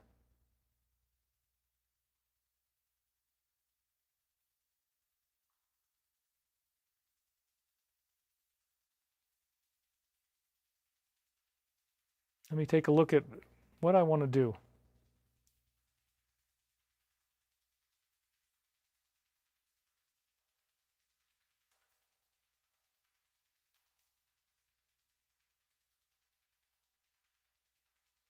Yeah, this is one I read you last week, but I think this is a really great thing to end on. This is 1 Corinthians 15, 51 through 53. Behold, I tell you a mystery. We shall not all sleep, but we shall all be changed in a moment, in the twinkling of an eye, at the last trumpet. For the trumpet will sound, the dead will be raised imperishable, and we shall be changed. The perishable body must put on the imperishable, and the mortal body must put on immortality. There you go. I read it last week, but that one is so beautiful, and it really has a lot of resonance with everything that's going on. So I want to thank you guys for being here. Let's read a couple of your comments now as we close things out. Started the Global Peace Meditation at 22:22 GMT. I did not know that. Kringle Chris says, thank you for a most wonderful time. Forever love. Beautiful, David. Great show today. Thank you, says Mary LaFay. Bevy13 says, thank you, David. I feel a lot calmer. Yeah, let me summarize a little bit. So, whoops, got to get back on the right camera. I was working the wrong camera here. Sorry about that. David, you are loved by many, and thank you for all your time, energy, and effort, brother. Stavati, you are now cleared for liftoff. All right. If we all say the word peace together, it gives us great strength, says Linda Kiesling. And so it is, amen, says Rob Hipsky. Thank you for the beautiful show. Yeah, so again, how interesting that we had this marine mine crop formation. How interesting that it ties in all these other formations about ET contact, about disclosure. How interesting that it shows up near Andex, Germany, which was a safe haven where people were protected. How interesting that it ties in the day the earth stood still crop formation with the face, and the idea that we will not be allowed to destroy this planet even if somebody wanted to. It won't happen. to me, this is a very robust prophecy. The crop circle prophecy is very intricate, interrelated. I think there's a lot of resonance here. I think there's a lot of things that we can see. And so we pray that these negotiations will be able to happen peacefully and effectively. We pray that we can get the strength and guidance that we need. And we pray that we can get through this with a minimal loss of life, that there won't be much more war, if any, if at all possible. That is truly what I want. Let's pray that this disclosure is worthwhile, man. We only have to wait, 2 more days? Tuesday. Now, again, it's like 46 videos. That's certainly not the whole thing. But to get a new batch of videos coming out is great, and we're looking forward to that. I definitely can't wait to see what we're going to have. I'm excited about that. It gives me hope. And so I really hope that this is going to work out, that we're all going to be good here. Worked on we don't need them, we can do it on our own. Well, it's still going to be nice to get new videos and to see some new stuff. Everybody likes that. I know I do. Ron J. Horton donated $50. Thanks, David, for the time and energy you invest in us. Really, really appreciate that, Ron. That is awesome. R.W. Phoenix, one of our best donors. Thank you, David, for all you do. You're blessed with messages of truth. God bless us and all the work you do. We are honored to have you in our lives. Namaste. Thank you very, very much for that. I really appreciate that. Love and peace to us all, says Great Popcorn. And again, we really do want to be a peaceful thing. Cicada Jones, I would love to be your shorts editor. I've emailed you with a sample from last week's show. Let's put out some awesome content. Thank you very much. Yeah, I mean, I can't afford to pay anybody right now, but it still would be great. You know, maybe in the future we could. But thank you very much, Cicada Jones. I appreciate that. I did get that email, so thank you. I got to look at what you did. Ed Dames apparently passed away. That's sad. Midnight Mark, great show, brother. Stay chill, and I'll see you next week. And he's got his moderator shield now. Disclosure on tax day. Isn't that interesting? I hadn't even thought about that. I love hearing the channeling. It feels special, says Emily Howard. I will volunteer, says Justin Andre. Thank you. We absolutely love and appreciate everything you do to keep us in faith and gratitude in what's happening, what is coming. This wouldn't be the same all these years without you. Bless you, says Soul Coach Suzanne. David, have you thought of having a guest on the show? It might be possible. It would be a little bit tricky because of getting 2 different internet streams and 2 different video streams, but it's possible. I don't know if it would really work or not, but we hope that it could. Anyway, I really love you guys. You're so awesome. Thank you for being here with me week after week. Sorry that I had to delay it the last minute. It's been a lot of really weird, difficult stuff going on. I hope that I'm going to be okay, and I'm trying really hard. I'm doing my best. I want you to know that I've done my very best. I've done my very, very best to try to get through the difficulties that are coming my way. It's just been incredibly challenging, incredibly difficult. But I am working the process. So I want you guys to be able to know that things are good. We're going to get through all this. The world is going to transform. It's going to be great. J-Bo, a little cheddar for you before we're all out of here. Thank you very much for that donation. Thank you guys for watching. This is awesome. Spirit Rider says, thank you, David, for your dedicated service to others, decades of service to others. I will hang around here in the chat and answer you a little bit after we're done. But right for now, we're going to close this out. I want to thank you for watching very much. I love you guys. Are you ready for this? And scene.